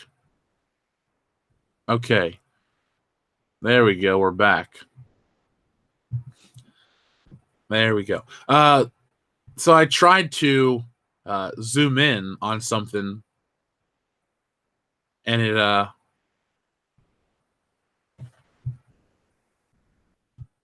see. There's coming. Where did connected? I'm connected. Turn off airplane mode. There we go. Can you hear me now? Yeah, there I am. I'm back. What happened? I don't know what happened. They're coming to get me. They're coming to take me away. Haha, to the funny farm. No, they're not taking me to the funny farm. That's it. That's a movie with Chevy Chase that I don't really like. And for as much as I go, oh, Chevy Chase is awesome. Nah, not Funny Farm. I've seen better. I was trying to show you guys this, but some reason we had an internet hiccup. But no, it's Conan the Barbarian stuff. I don't like Sword and Sorcery, but I like his work so much that I will check it out. It's cool. I love it. It's simple, but it's detailed at the same time. He doesn't do sprawling. He does all the, the anatomy and the perspective and all that stuff. But, his figure work is top notch. Top notch. Let's see. The problem is the Oscars, they nominate movies that no one would watch or want to watch. To me, it's just like, hey, guys, we're an exclusive group, and you should enjoy this because it's all about, look at guys, entertainment stuff. A lot of it is about control, about power. People want to be able to dictate what you watch, tell you what to watch. And we're in on it. We're in this small little group. We know we're the trendsetters. We're the tastemakers. I'm not saying what's popular means it's the best. There is a point where that meets. Your original Star Wars, your Indiana Jones, your Avengers movie. Well, I won't put your Avengers in the same category as those. Your Godfathers. Like, look at, there are things that are Oscar worthy and hugely popular. Like Star Wars was up for Best Picture in 1977 or 8 technically. Those things, there is that center point. But then you get to more modern day stuff, and you'll get like Transformers that makes $1 billion, but it's garbage. So every once in a while, it's rarer these days. Like in the 80s, you could have put up what else? What one? Okay, Google, what won Best Picture in 1986? Okay, Google, what won the Academy Award for Best Picture in 1986? So Out of Africa won Best Picture in 1986 for the Oscars. Okay, that's cool. Why couldn't have Back to the Future have won that? You know what I'm saying? Like, there are certain things, there is a point where quality and popularity, commercial viability do kind of cross over. So we don't live in an era where that's the case anymore. Everybody wants to talk about how empowering Get Out is. Okay. It's all about causes and movements. I feel like if you were to Thanos snap out older Hollywood, where they're all just kind of old, fat, and lazy, and they just want to seem cool and hip, so they talk about garbage stuff because they don't want to give up their spots. If you had, like in the 70s, when you had the new hungry filmmakers coming in, like, what's his name? Oh, God, the guy that did Last Picture Show. He was on fire for a minute and then he fell apart. You know, you need these people to come in. Even a Kevin Smith, who was young and hungry and had something to say, and came in, and he really did help reinvigorate the slacker genre and had, you know, a string of small hits throughout the 90s and early 2000s. You know, you just got to get people that have the desire to produce film. Back to the Future not woke enough. What is it not woke enough? A colored mayor, that'll be the day. And he did. He fought in the face of adversity. He spit in Mr. Carruthers' face, and he became mayor. And then his generations later grandson is still doing great. So Goldie Wilson changed it for a whole generation. Let's see. Peter Bogdanovich. There we go. That's his name. Thank you. I couldn't think of his name right there. I was just like, oh, man, what's his name? Because I just watched this documentary called The Other Side of the Wind about Orson Welles' never-released film. And that's a story you guys should check out for yourself. I'm not going to try to regurgitate it. But he seemed like he was on his way to do some great shit, and then nothing happened. His career kind of petered out. Goldie Wilson woke me up. Oh, my God. God, I love that movie so much. I really want to. Next year, we'll do a day. We'll do Back to the Future Day. Like we did Star Wars Day. We'll do Indiana Jones Day. We may do Superman Day. We're doing Spider-Man Night. So there you go, folks. You get all kinds of great stuff here on the channel. Yeah, Kendo water yesterday. So he enjoyed ripping it apart. Or a lady marries a fish. That sounds like a hot time in the old town tonight. So let's see. Is there anything else big to talk about before we close out the show today? Let's see.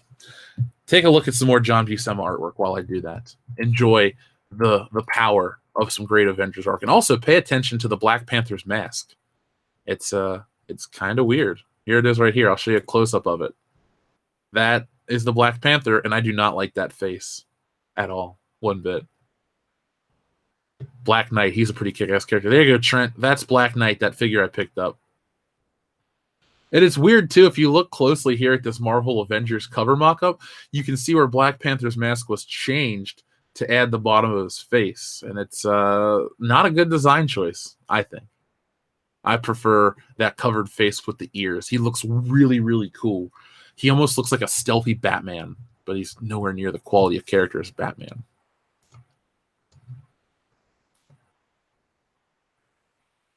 So we covered Sonic, we covered Godzilla, we covered pretty much everything.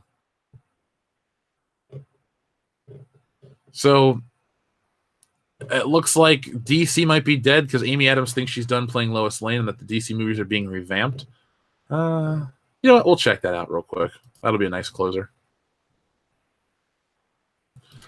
Amy Adams, who plays Lois Lane in Man of Steel, Batman vs. Superman, and Justice League, says she may be done portraying the character and that DC may be headed in a new direction. She says, I think I'm out of the DC universe now. I think they're revamping that. I don't know the details. Why she didn't expound much on the comment, those marks indicate she may be finished with her run as Lois Lane, which began back in 2011. So, is it possible, folks, that her being out of the DCEU means that a Flashpoint will bring in a different Lois Lane, or we just won't see Lois Lane, or we just won't have Superman in movies anymore in his own world? I don't think she was a problem in the Zack Snyder verse. She was fine. Amy Adams is a good actress. I don't like the movie, the Alien movie that she was in a couple years ago. Not Contact. That was Jodie Foster. The one that came out like 3 or 4 years ago. You know what I'm talking about. I didn't enjoy that movie at all. I saw it in theaters. I was just like, kind of. But she's a fine actress. She does a fine job in the movies. I am interested, though, in this new direction. Based on Aquaman, I hope. Here would be the weird part. So they were playing out this Zack Snyder thing. It failed in the beginning. Let's not even act like Man of Steel, BVS, Suicide Squad were great movies. They get it right with Wonder Woman. They kind of trip with Justice League. What if they get it right with Aquaman, Shazam, but they've already got the wheels in motion of this new DC universe? Like, as soon as people are getting comfortable with what they were producing, they don't produce. That would be a really bizarre twist. I don't know if I like that at all. Grendel-fan84, thank you very much. Topic: the Bordertown comic book writer accused of sexual assault by coworker. Doesn't look too good for him right now. Let me see. Bordertown comic book creator. Okay, that could be fun. Bordertown Netflix. Okay, so let's see. From Vertigo, I'm trying to find out the news story. Does anyone know his name? Bordertown 2018.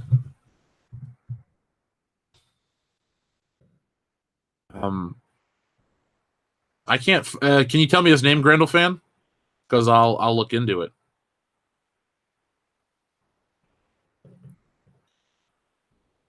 Let's see, where's Grendel fan at?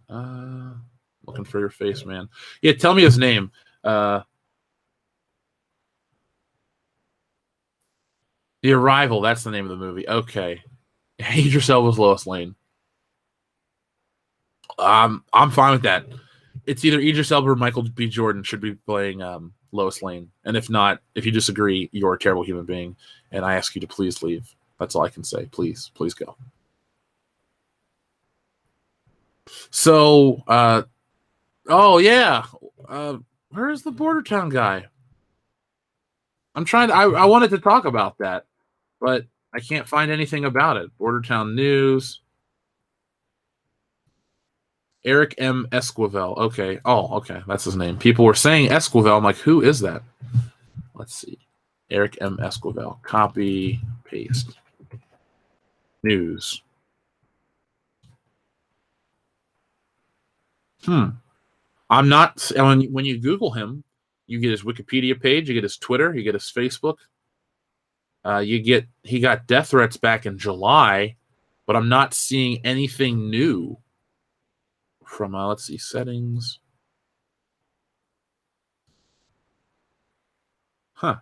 No, nothing's popping up about that Grendel fan 84. I don't know any of this. I've never heard of this guy. So he's a writer and he's a journalist, and he comes from Gurnee, Illinois. Who else comes from Gurnee, Illinois? Nobody famous. It borders the city of Waukegan, is considered a part of Chicago's metropolitan area. Okay, so maybe some cool stuff does come out of there. But yeah, right now there's not much that I'm finding on this guy. His Twitter's protected, and that's really it. He and I have never spoken, so I don't know. I don't know what's going on with this dude. We'll have to find out more, or I'll have to find out more at a later date.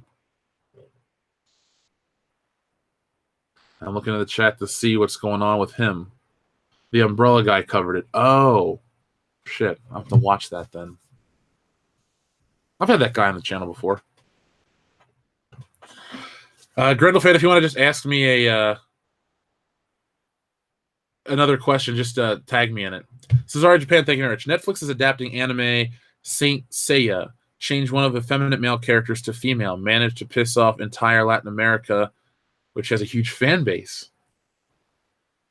There's that meme that'll be like manga, anime, Netflix adaptation, and it's like a good version, an okay adaptation, and then a shit version. The more Netflix does these things, the more those memes are warranted.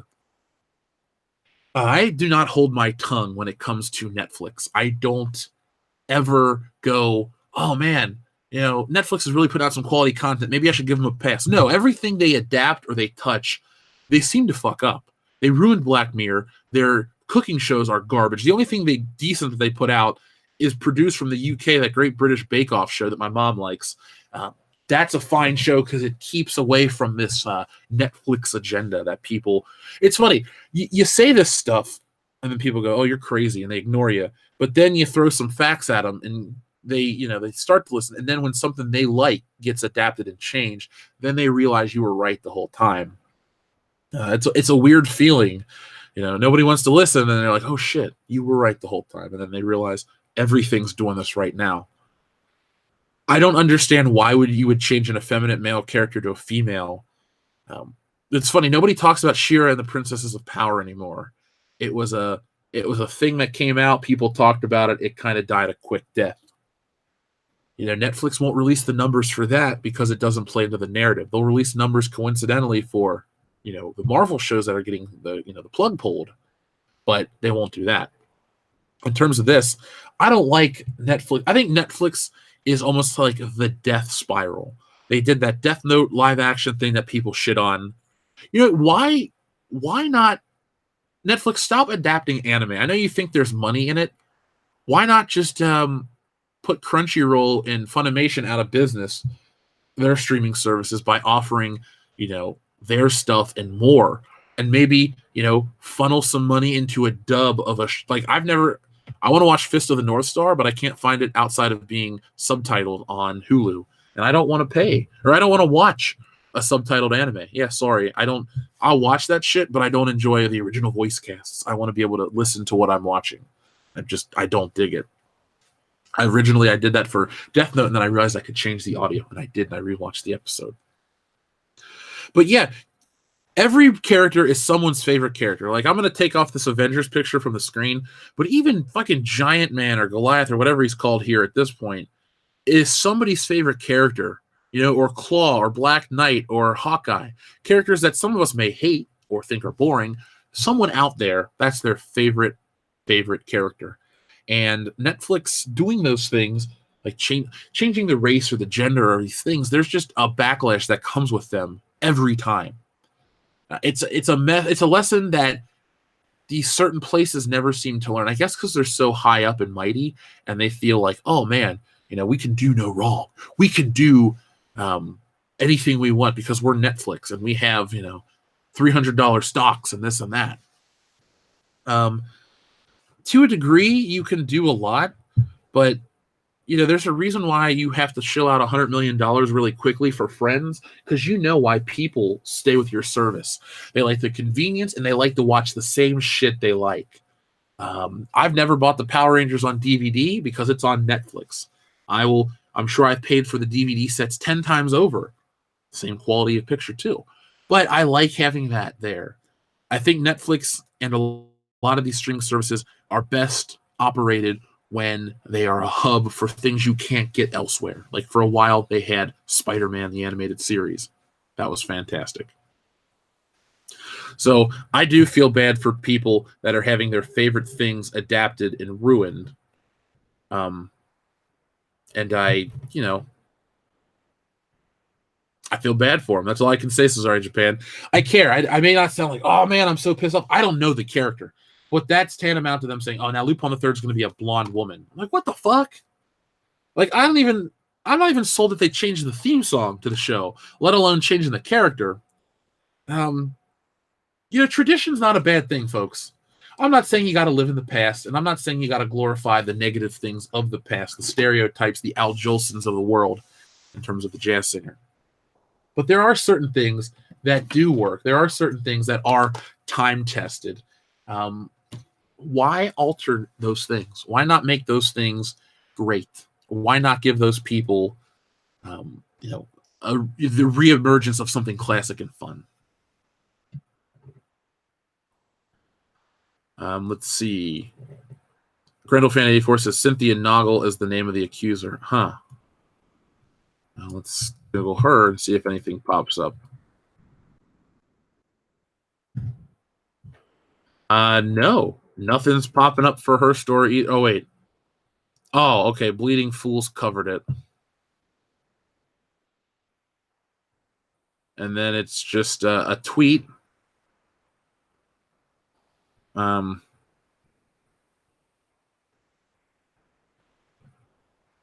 Yeah, see, this is the kind of stuff again. I don't know her. I don't really want to get involved with this kind of stuff. Grendel Fan, ask me anything else you want, man. I'll cover that. 2 topics, and she sent in 2 super chats. But this is sensationalist crap that I like to make fun of. And I'm not going to make fun of this situation, but everybody gets so caught up in the lives of these comic book creators and shit like that. Do what I do. Go make your own book and ignore this shit. You'll make money, you'll make a fan base, and you'll be much better off as a person. And that's not a personal dig at anybody in the chat. But instead of sitting there and worrying about, oh, this person did this and this person did that, and acting like you're, part of the comic book community because you do shit like that, just literally go out and do it yourself. It's really doable. You can do it the old school way with paper and pencil, or you can go like I do and have the digital route. But just go and focus your energy on something positive. We're at the end of the year, and I definitely need a break because everybody's focused on garbage, and I don't live my life surrounded by this crap. I don't know these people. You know what? When Stan Lee died, I was concerned. Stan Lee's a real comic book creator. I don't know the stories that go on behind the scene, and this is the kind of stuff that made me lose my interest in becoming a comic book artist a couple years ago. All these stories, all this internet drama, I don't want to be associated. I don't like going to comic book conventions. When I go to the shows for this show, World Class Bullshitters, I go hang out with my buddies, I hang out with the fans, and then I leave. I don't get invested in convention drama and all this shit. That's not who I am. Maybe, you're losing out on thousands of views. Fine. But I get to operate how I want to, how I'm actually proud to operate. This isn't, again, these kind of drama stories are great for like 2 days, and then that's it, and then they die off, and then people are just like, oh, great. I'm not invested in any of that stuff. So David Hervey says, speaking of anime, Hulu just partnered with Funimation. That's kind of cool for me because I already have Hulu. Hulu right now for entertainment-based streaming service, I'm very pleased with what they're doing. I don't enjoy having to, own like 50,000 streaming services. Like 2 or 3 is my comfort zone. And Hulu seems to be the one I watch the most, especially with King of the Hill, Married with Children, The Goldbergs, all that stuff. If I ever feel inclined to watch wrestling, it's on there the very next day. So I'm interested to see what they get. Does that mean that Dragon Ball Z is going to be on there? And if so, do I get all the options of the different musical tracks that you do on the Blu-rays? Because it might sound narrow-minded or myopic. Let's say it sounds myopic. But I only want to watch that show with the Bruce Falconer American music. There's something about the synth and the guitar and all these things that really hook me. The Japanese trumpets, that dirt, dirt, dirt, dirt shit when they're fighting, what is that? That sounds like Benny Hill shit to me. Give me something a little more intense. Isn't changing a male character into a female just because he's effeminate pretty homophobic going by their logic? Yeah, I would say so, I guess. It's just dumb to change the character. Back in the day, you could maybe so maybe back in the 80s, you could accidentally make a change. Like, based on the animation and you don't have a strong script, it looks like, maybe this is just, a female character with short hair or something, and you could make that mistake. I mean, believe me, as a kid, at first I thought Link was a girl, and that was Zelda in The Legend of Zelda. We're talking like the first game. But you pick up really quickly. So I could understand that mistake back in the day. But by their logic, if you want to be, a little stinker about it, yeah, you could throw that in their face and say that to them. It would really hit them hard.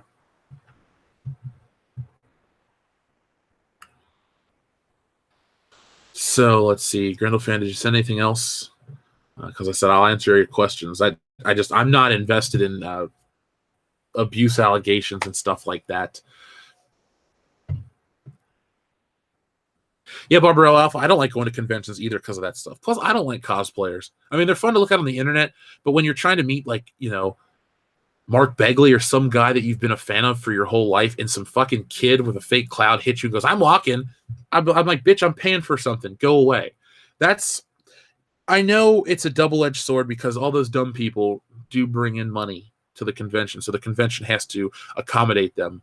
But at the same time, if everybody's truly welcome, then nobody's convention-going experience should be hindered by someone else's poorly constructed costume.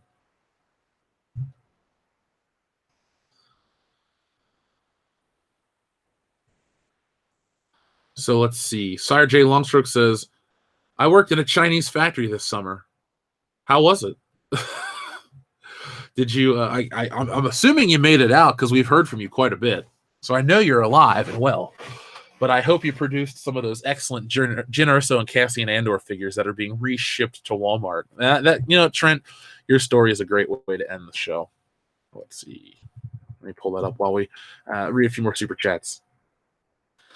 Let's see. Marat Aline, thank you very much. Did you ever hear of the show We Hunt Elves? It's a Japanese anime. You might like it. Well, I'm going to take a screenshot, as always. If you guys recommend stuff like this, I'll check it out.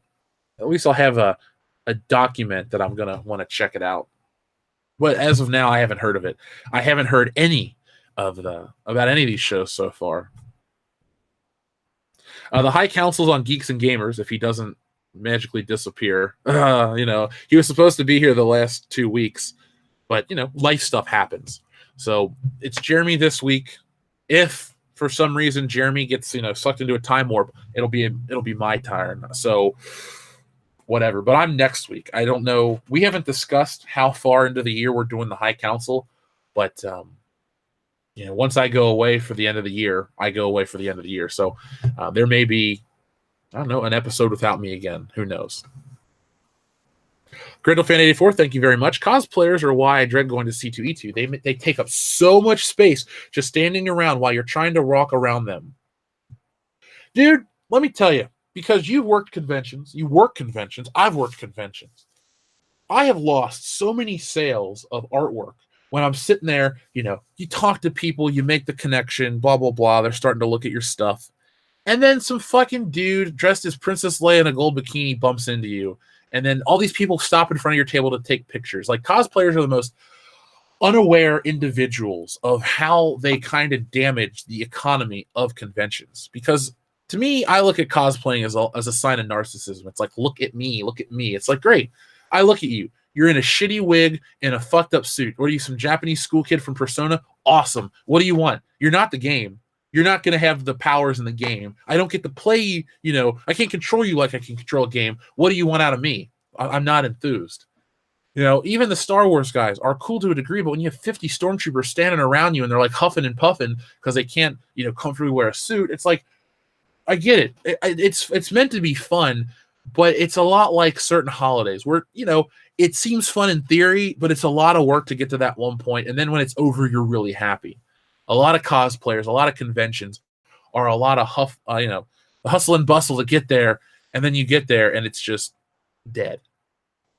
I don't know how much longer the convention circuit's going to be around. Do I want it to die? No. I enjoy Horror Hound. I enjoy stuff, but even Horror Hound has reached a point where it's no longer viable to be a horror convention. That's why they're dropping the big bucks to get Doc Brown from Back to the Future at the next horror convention. That's why they drop big bucks to get like Billy Zane and other people. Well, I don't know how much Billy Zane commands, but you're getting actors that are outside of the realm of genre entertainment because you can't really get people to pay for Kane Hodder or Dick Warlock that much anymore.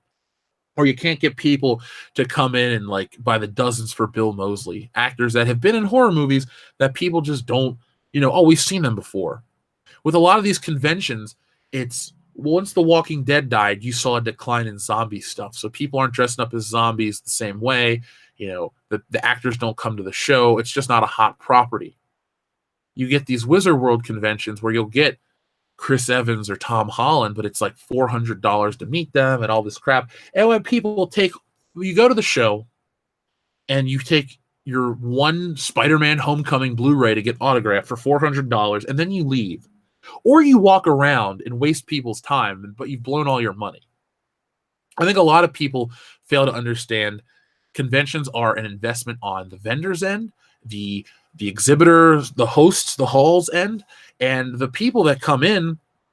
You're not expected to buy a bunch of crap that you don't want. You shouldn't be forced into buying anything, but you should be able to enjoy. If you're working it, and if you're working it, and if you're going to it, you should be able to enjoy. There should be a happy medium. That's why I had so much fun at Horror Hound, because we don't sell stuff when we go to shows as a channel. We just go as a channel and we have a lot of fun. And, that's how I like it. There's really nothing to take. When we sell t-shirts and stuff, it'll be done on the website, other exclusive things, but not necessarily to sell stuff at conventions. Let's see. Star Wars philosophy says, is the title true? Are they actually using slaves? Well, you have to join our show early in the morning because we start out with an intro. Once we get to 200 viewers, we talk about the main topic and then we move on. So, Star Wars philosophy, you will have to go back and listen to the replay to hear all the juicy details from CNBC about the nightmarish conditions at the factory where the where the Hasbro, Disney, and Lego toys are produced. Dr. Coffindale says, I did conventions in the 90s as a pro. Fun then, but I would never do them now. What were you a pro of? Like, were you a professional artist and we don't know about it? Spill the beans, man. I know you. I've met you. I want to know. We didn't get to talk about that, I don't believe. Then again, I was drinking, so, you know. When I'm at conventions, I always buy artwork by artists at the Comic Cons. Yeah, it really does help a lot of those people because those tables are $200-$300. And the print usually runs, let's see, the artist will sell it for maybe $10. And it costs, let's say you make $9 profit on each print. So you have to sell quite a few prints just to break even. Of the conventions I worked, I never really lost too big. The worst I ever did was like I broke even. But one I did really great at. So, I mean, it's a gamble. It's not a lifestyle I used to want, it's a lifestyle I used to want, but not a lifestyle I want anymore, if that makes sense.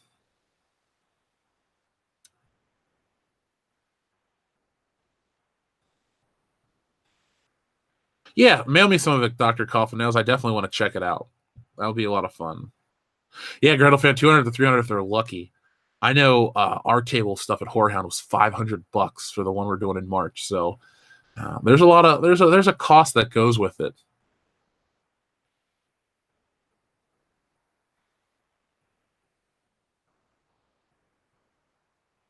Star Wars Girl said, I did a convention and had a blast. I was drawing the whole time.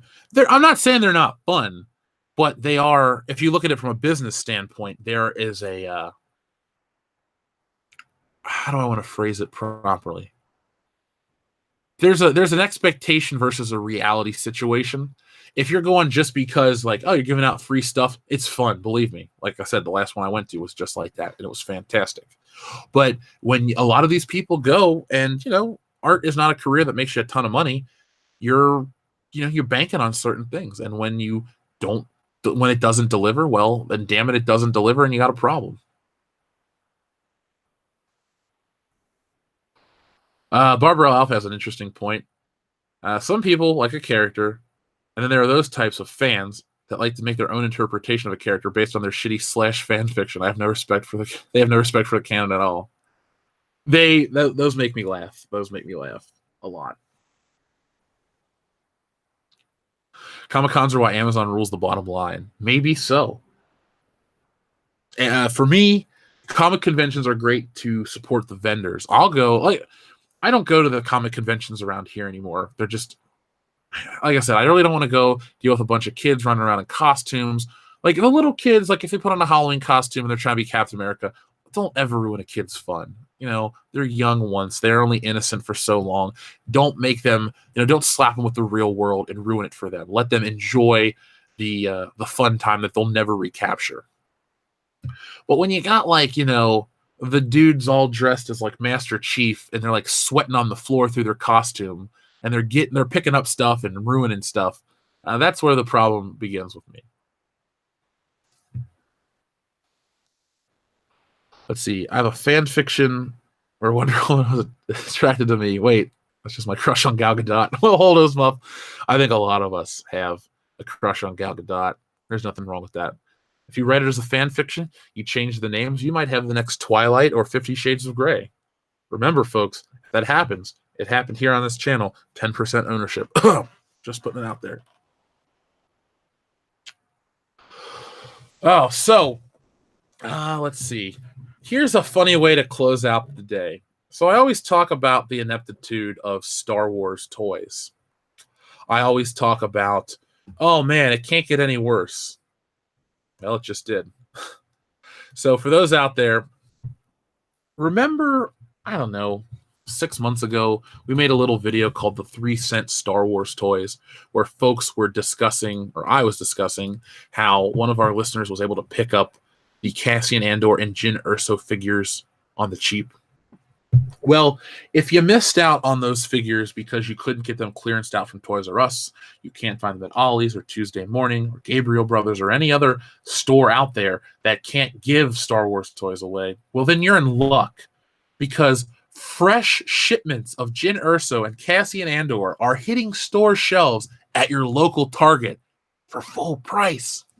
So as I said, these were being pennied out months ago for 3 cents. And now they're back. They're coming back. Rogue One figures are back. They're in vogue. So 2016, folks, the hottest ticket that holiday season was something that wasn't Star Wars, but Disney and Hasbro can't get the message. So what do? They ship out more.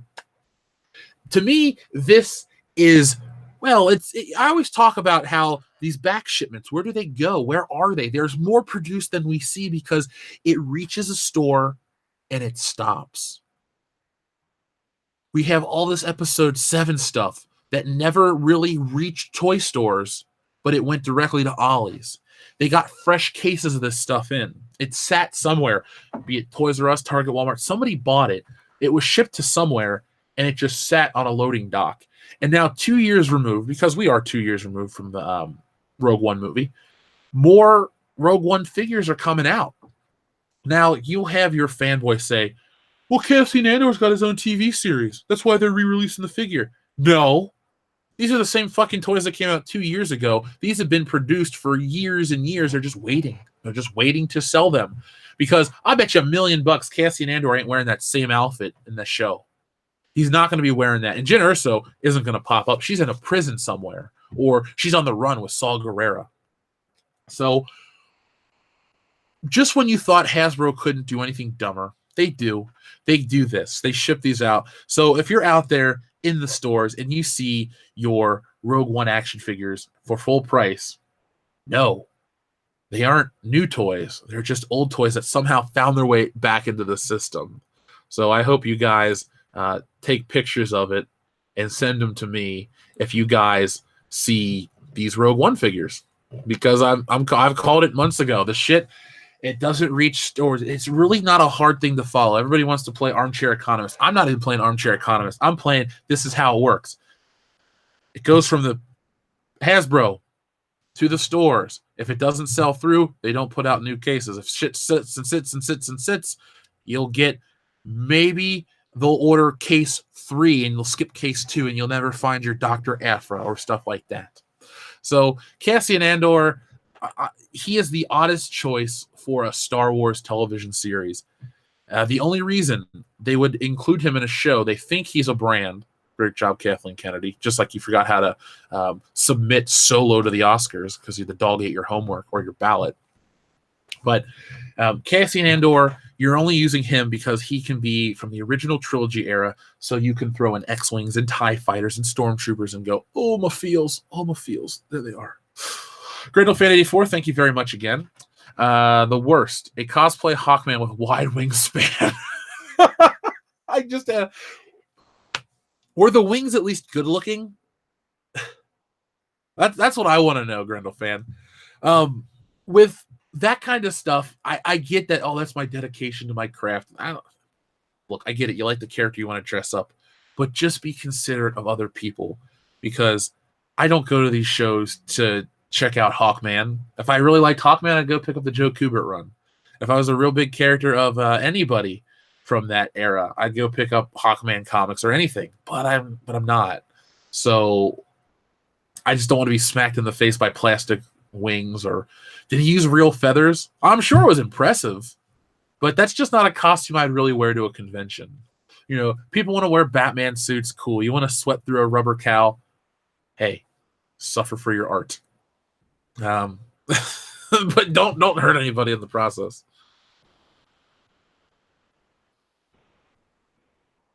Oh my God, how many do they make? Too many, Loud Toilet. Too many.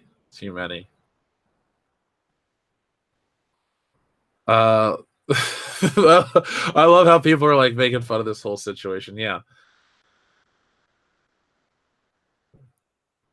So, and the funny thing is, they can let these figures sit in a warehouse for years. They get mistakenly ordered to Target. But the vintage stuff. Look, it's all a big glut. It's all a big mess. It's all a big mistake. And you'll see in the following year. See, they're very fortunate that they have literally a year till the next Star Wars movie, because they can pull whatever tricks they need to clear out the retail chain. There are a handful of Star Wars toys coming out between then and now. And in September, they'll try Forced Friday 3 or 4 or 7, whatever number Forced Friday it is. They'll try that. They'll have fun. They'll do their thing.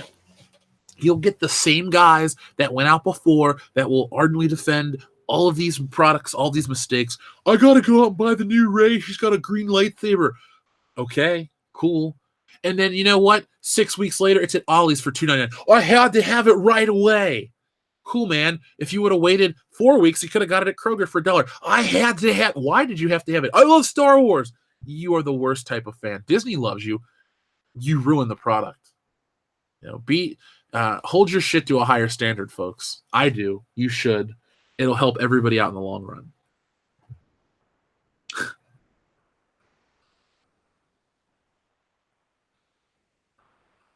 So let's see. Y'all watch some Porkins, you liars. Oh, William Hootkins is dead, my friend. He didn't think about the future. So I will not be watching any Porkins because it won't be the real Porkins. Much like I don't enjoy Jake Skywalker, Ham Solo, or Ham Salad, depending on him, or Alden Ehrenreich. Just wasn't a good choice. We need some order here because Star Wars is getting out of order. Unlike DC, that seems to be getting their shit straight and trying, Star Wars just continues to flop and flop and flop.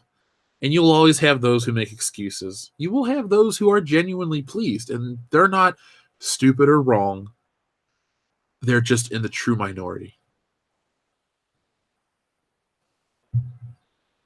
The Tico figures are going to be worth so much, though. EVS is sitting on a gold mine. I have quite a few Rose Tico figures myself. So if they go up to, let's say I paid $1 for each one. If they go up to $10, I'm selling. I'm taking myself and all my friends out for pizza. Kendo, you better hope those Rose Tico figures appreciate and value, because I will get us the best Giordano's pizza dinner experience we can possibly imagine at Star Wars Celebration. Captain Marvel is the flop. Very well could be. We'll see how the rest of the world treats it. Aquaman, for some reason, is a huge hit in China. Huge hit in China. We'll find out in the next coming days. We'll talk more about it on World Class Bullshitters this week. But we'll find out in the next couple of days how good Aquaman has done worldwide and how we think it's going to do in America. Because, like I said, we won't be covering it on the channel. I'll do my own review because our last episode is the 20th for the year. So be prepared for that to be our end of the year spectacular. It's a lot of fun. Lucasfilm could use the stern leadership of Darth Vader right now. Yeah. Apology accepted, Kathleen Kennedy. The Chinese love redheads. I didn't know that. So I guess the Chinese love Stranger Things because of... Wait, no. That was it. Beverly. Barb had red hair. That was the Barb storyline from Stranger Things season 2 was just a response to some sarcastic internet trolling that people actually took as serious. Barb from Stranger Things was a nobody character. That's why her figure's going to sit on store shelves. But Barb had such an online following.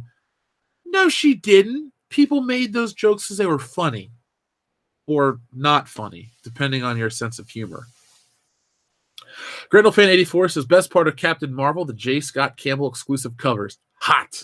You mean the J. Scott Campbell exclusive covers found at Comics Elite? I've seen those. I follow your Facebook page. She's got like the costume where her legs are exposed. J. Scott Campbell, talented artist, draws great looking women, much like a Michael Turner or an Adam Hughes or a Frank Cho. I mean, those guys are in a very special category of attractive lady drawing. So I'm hoping that Comics Elite sells through all those exclusive variant covers very, very, very quickly because you guys are some good people. So I wish you the best of luck in terms of business. Yeah, Justice for Barb. That stuff was just out of hand, man. I was there for it. This channel existed. We had this well, not this show. We had shows, and I like Stranger Things. I'm pretty cool with Stranger Things. I've come to peace with it. Actually, I was never at odds with it. My only complaint with not even complaint, my only observation about Stranger Things is this. The 80s nostalgia is great. I enjoy it. It's fun. I love 80s music. It's nice to do a throwback. We're gonna reach a point where it's no longer a thing. We had that revival of 70s stuff a couple years back, late 90s, like with that 70s show. And then we had this 80s revival, and it's stuck around for like a decade and a half. You know, the only time we've actually been out of the 80s per se is in the 1990s. Because a lot of 80s stuff came back and was cool in the early 2000s. So we'll see how far Stranger Things can go, how long of a shelf life it has. Be interested to find out. We'll be on that journey together because, like I said, we ain't going anywhere. I was an 80s kid. I love Stranger Things. I was a 90s kid, technically. I was born in the 80s. I enjoy Stranger Things. I just don't know where we're going with it next. Tim Riggs, thank you very much. Went back to your talk about the title article. The kind of audits Target/Hasbro say have been done and standards of those factories we're meeting is exactly the kind of thing I just went through last week. So I guess I should apologize to you, Tim, because you usually listen to world-class bullshitters to get away from your life, to get away from your job. And all I'm doing is talking about the most excruciating, hellacious part of your life. So I guess from myself, Kendo, who's not that proud of the quality content we put out, Dion and Nick, we should apologize to you personally, man. We should apologize to you directly. That doesn't sound very fun, though. I'm glad I don't have a corporate job like that. This, what I do here is so fun. And I guess I always tell you guys, and I always will tell you, I'm thankful that I get to do it. And I wouldn't want to do anything else. I'd like to get Good Morning Pop Culture to, I don't know, a whole new level. But while it is kicking ass right now, folks, let's give everybody in the chat, let's give it a thumbs up. Smash that like button, melee them. I don't know. Whatever Jeremy says, do it here. Just listen to Jeremy and copy it here. Yeah, he's got his finger on the pulse. So, yay, Jeremy. I like him. I'm a fan. But, Tim, I'm sorry personally, man. Hopefully you have whoever has you in your Christmas grab bag, I hope you get lots of money, a big steak, and you get to hang out with some cool people. That's all I can say, man. That's all I can say. The Stranger Things merchandise is already riding on shelves. I think the time has passed. A lot of things, too, seem to be in response to internet hype. It'd be like if over the summer they came to me and said, Jeff, your channel's blown up. We're going to make action figures of the world-class bullshitters, and all this shit's going to be available at Thinking. So they pump it out, and people are like, what is this? And then it just kind of sat. I think a lot of these companies see dollar signs before they see viable properties to merchandise, and they fail. They fail. Oh, Kendo. There you are. Would I be up for an anniversary reading of My Immortal? No. I don't have the energy for that. It's the holiday season, folks. It's Christmas time. You should be spending time with your families, having fun, watching this show before work, after work, during work. Never stop watching it. But My Immortal, well, maybe we'll do My Immortal on a Good Morning Pop Culture. I will invite some... I think we should do some guests next week. If you're interested in being a guest, contact me over on the Patreon page. We'll have you.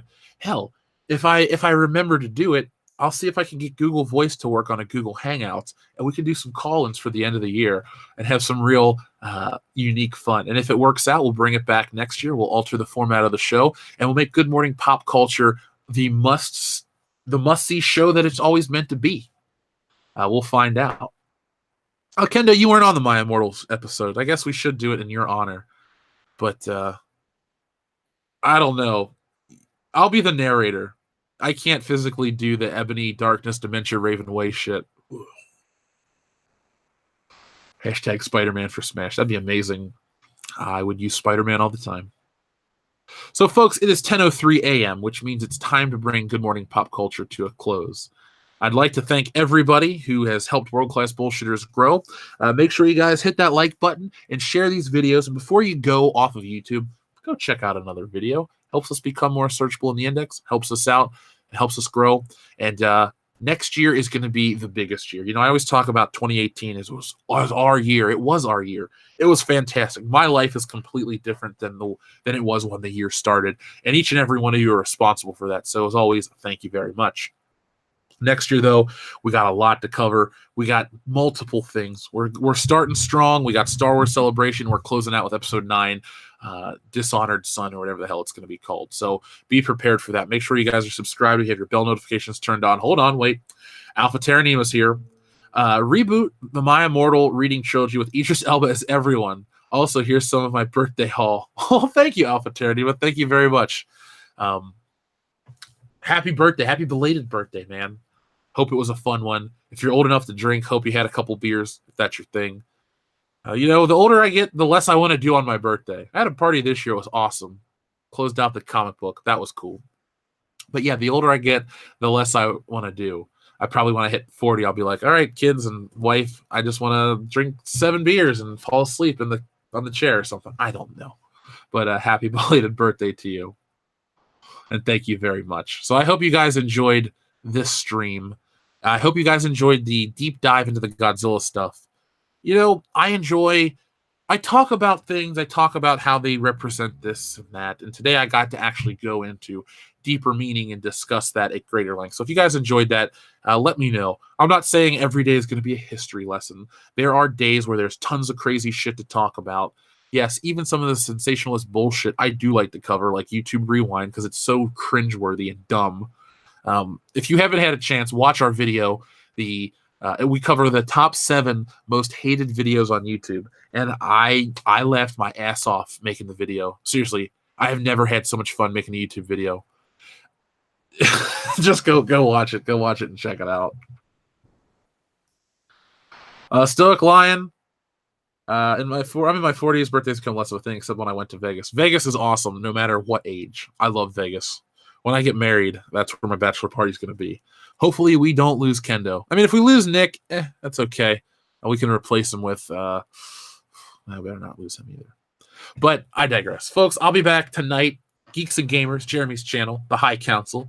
We got some Star Wars news to cover. We're going to have some fun. It is the best way to spend a Tuesday night, scientifically proven, according to the... I don't know what Journal of Medical Science, but check it out. I'm sure it's in there somewhere. So, folks, I'll be back. Make sure you're with us on Friday night for our Spider-Man commentary.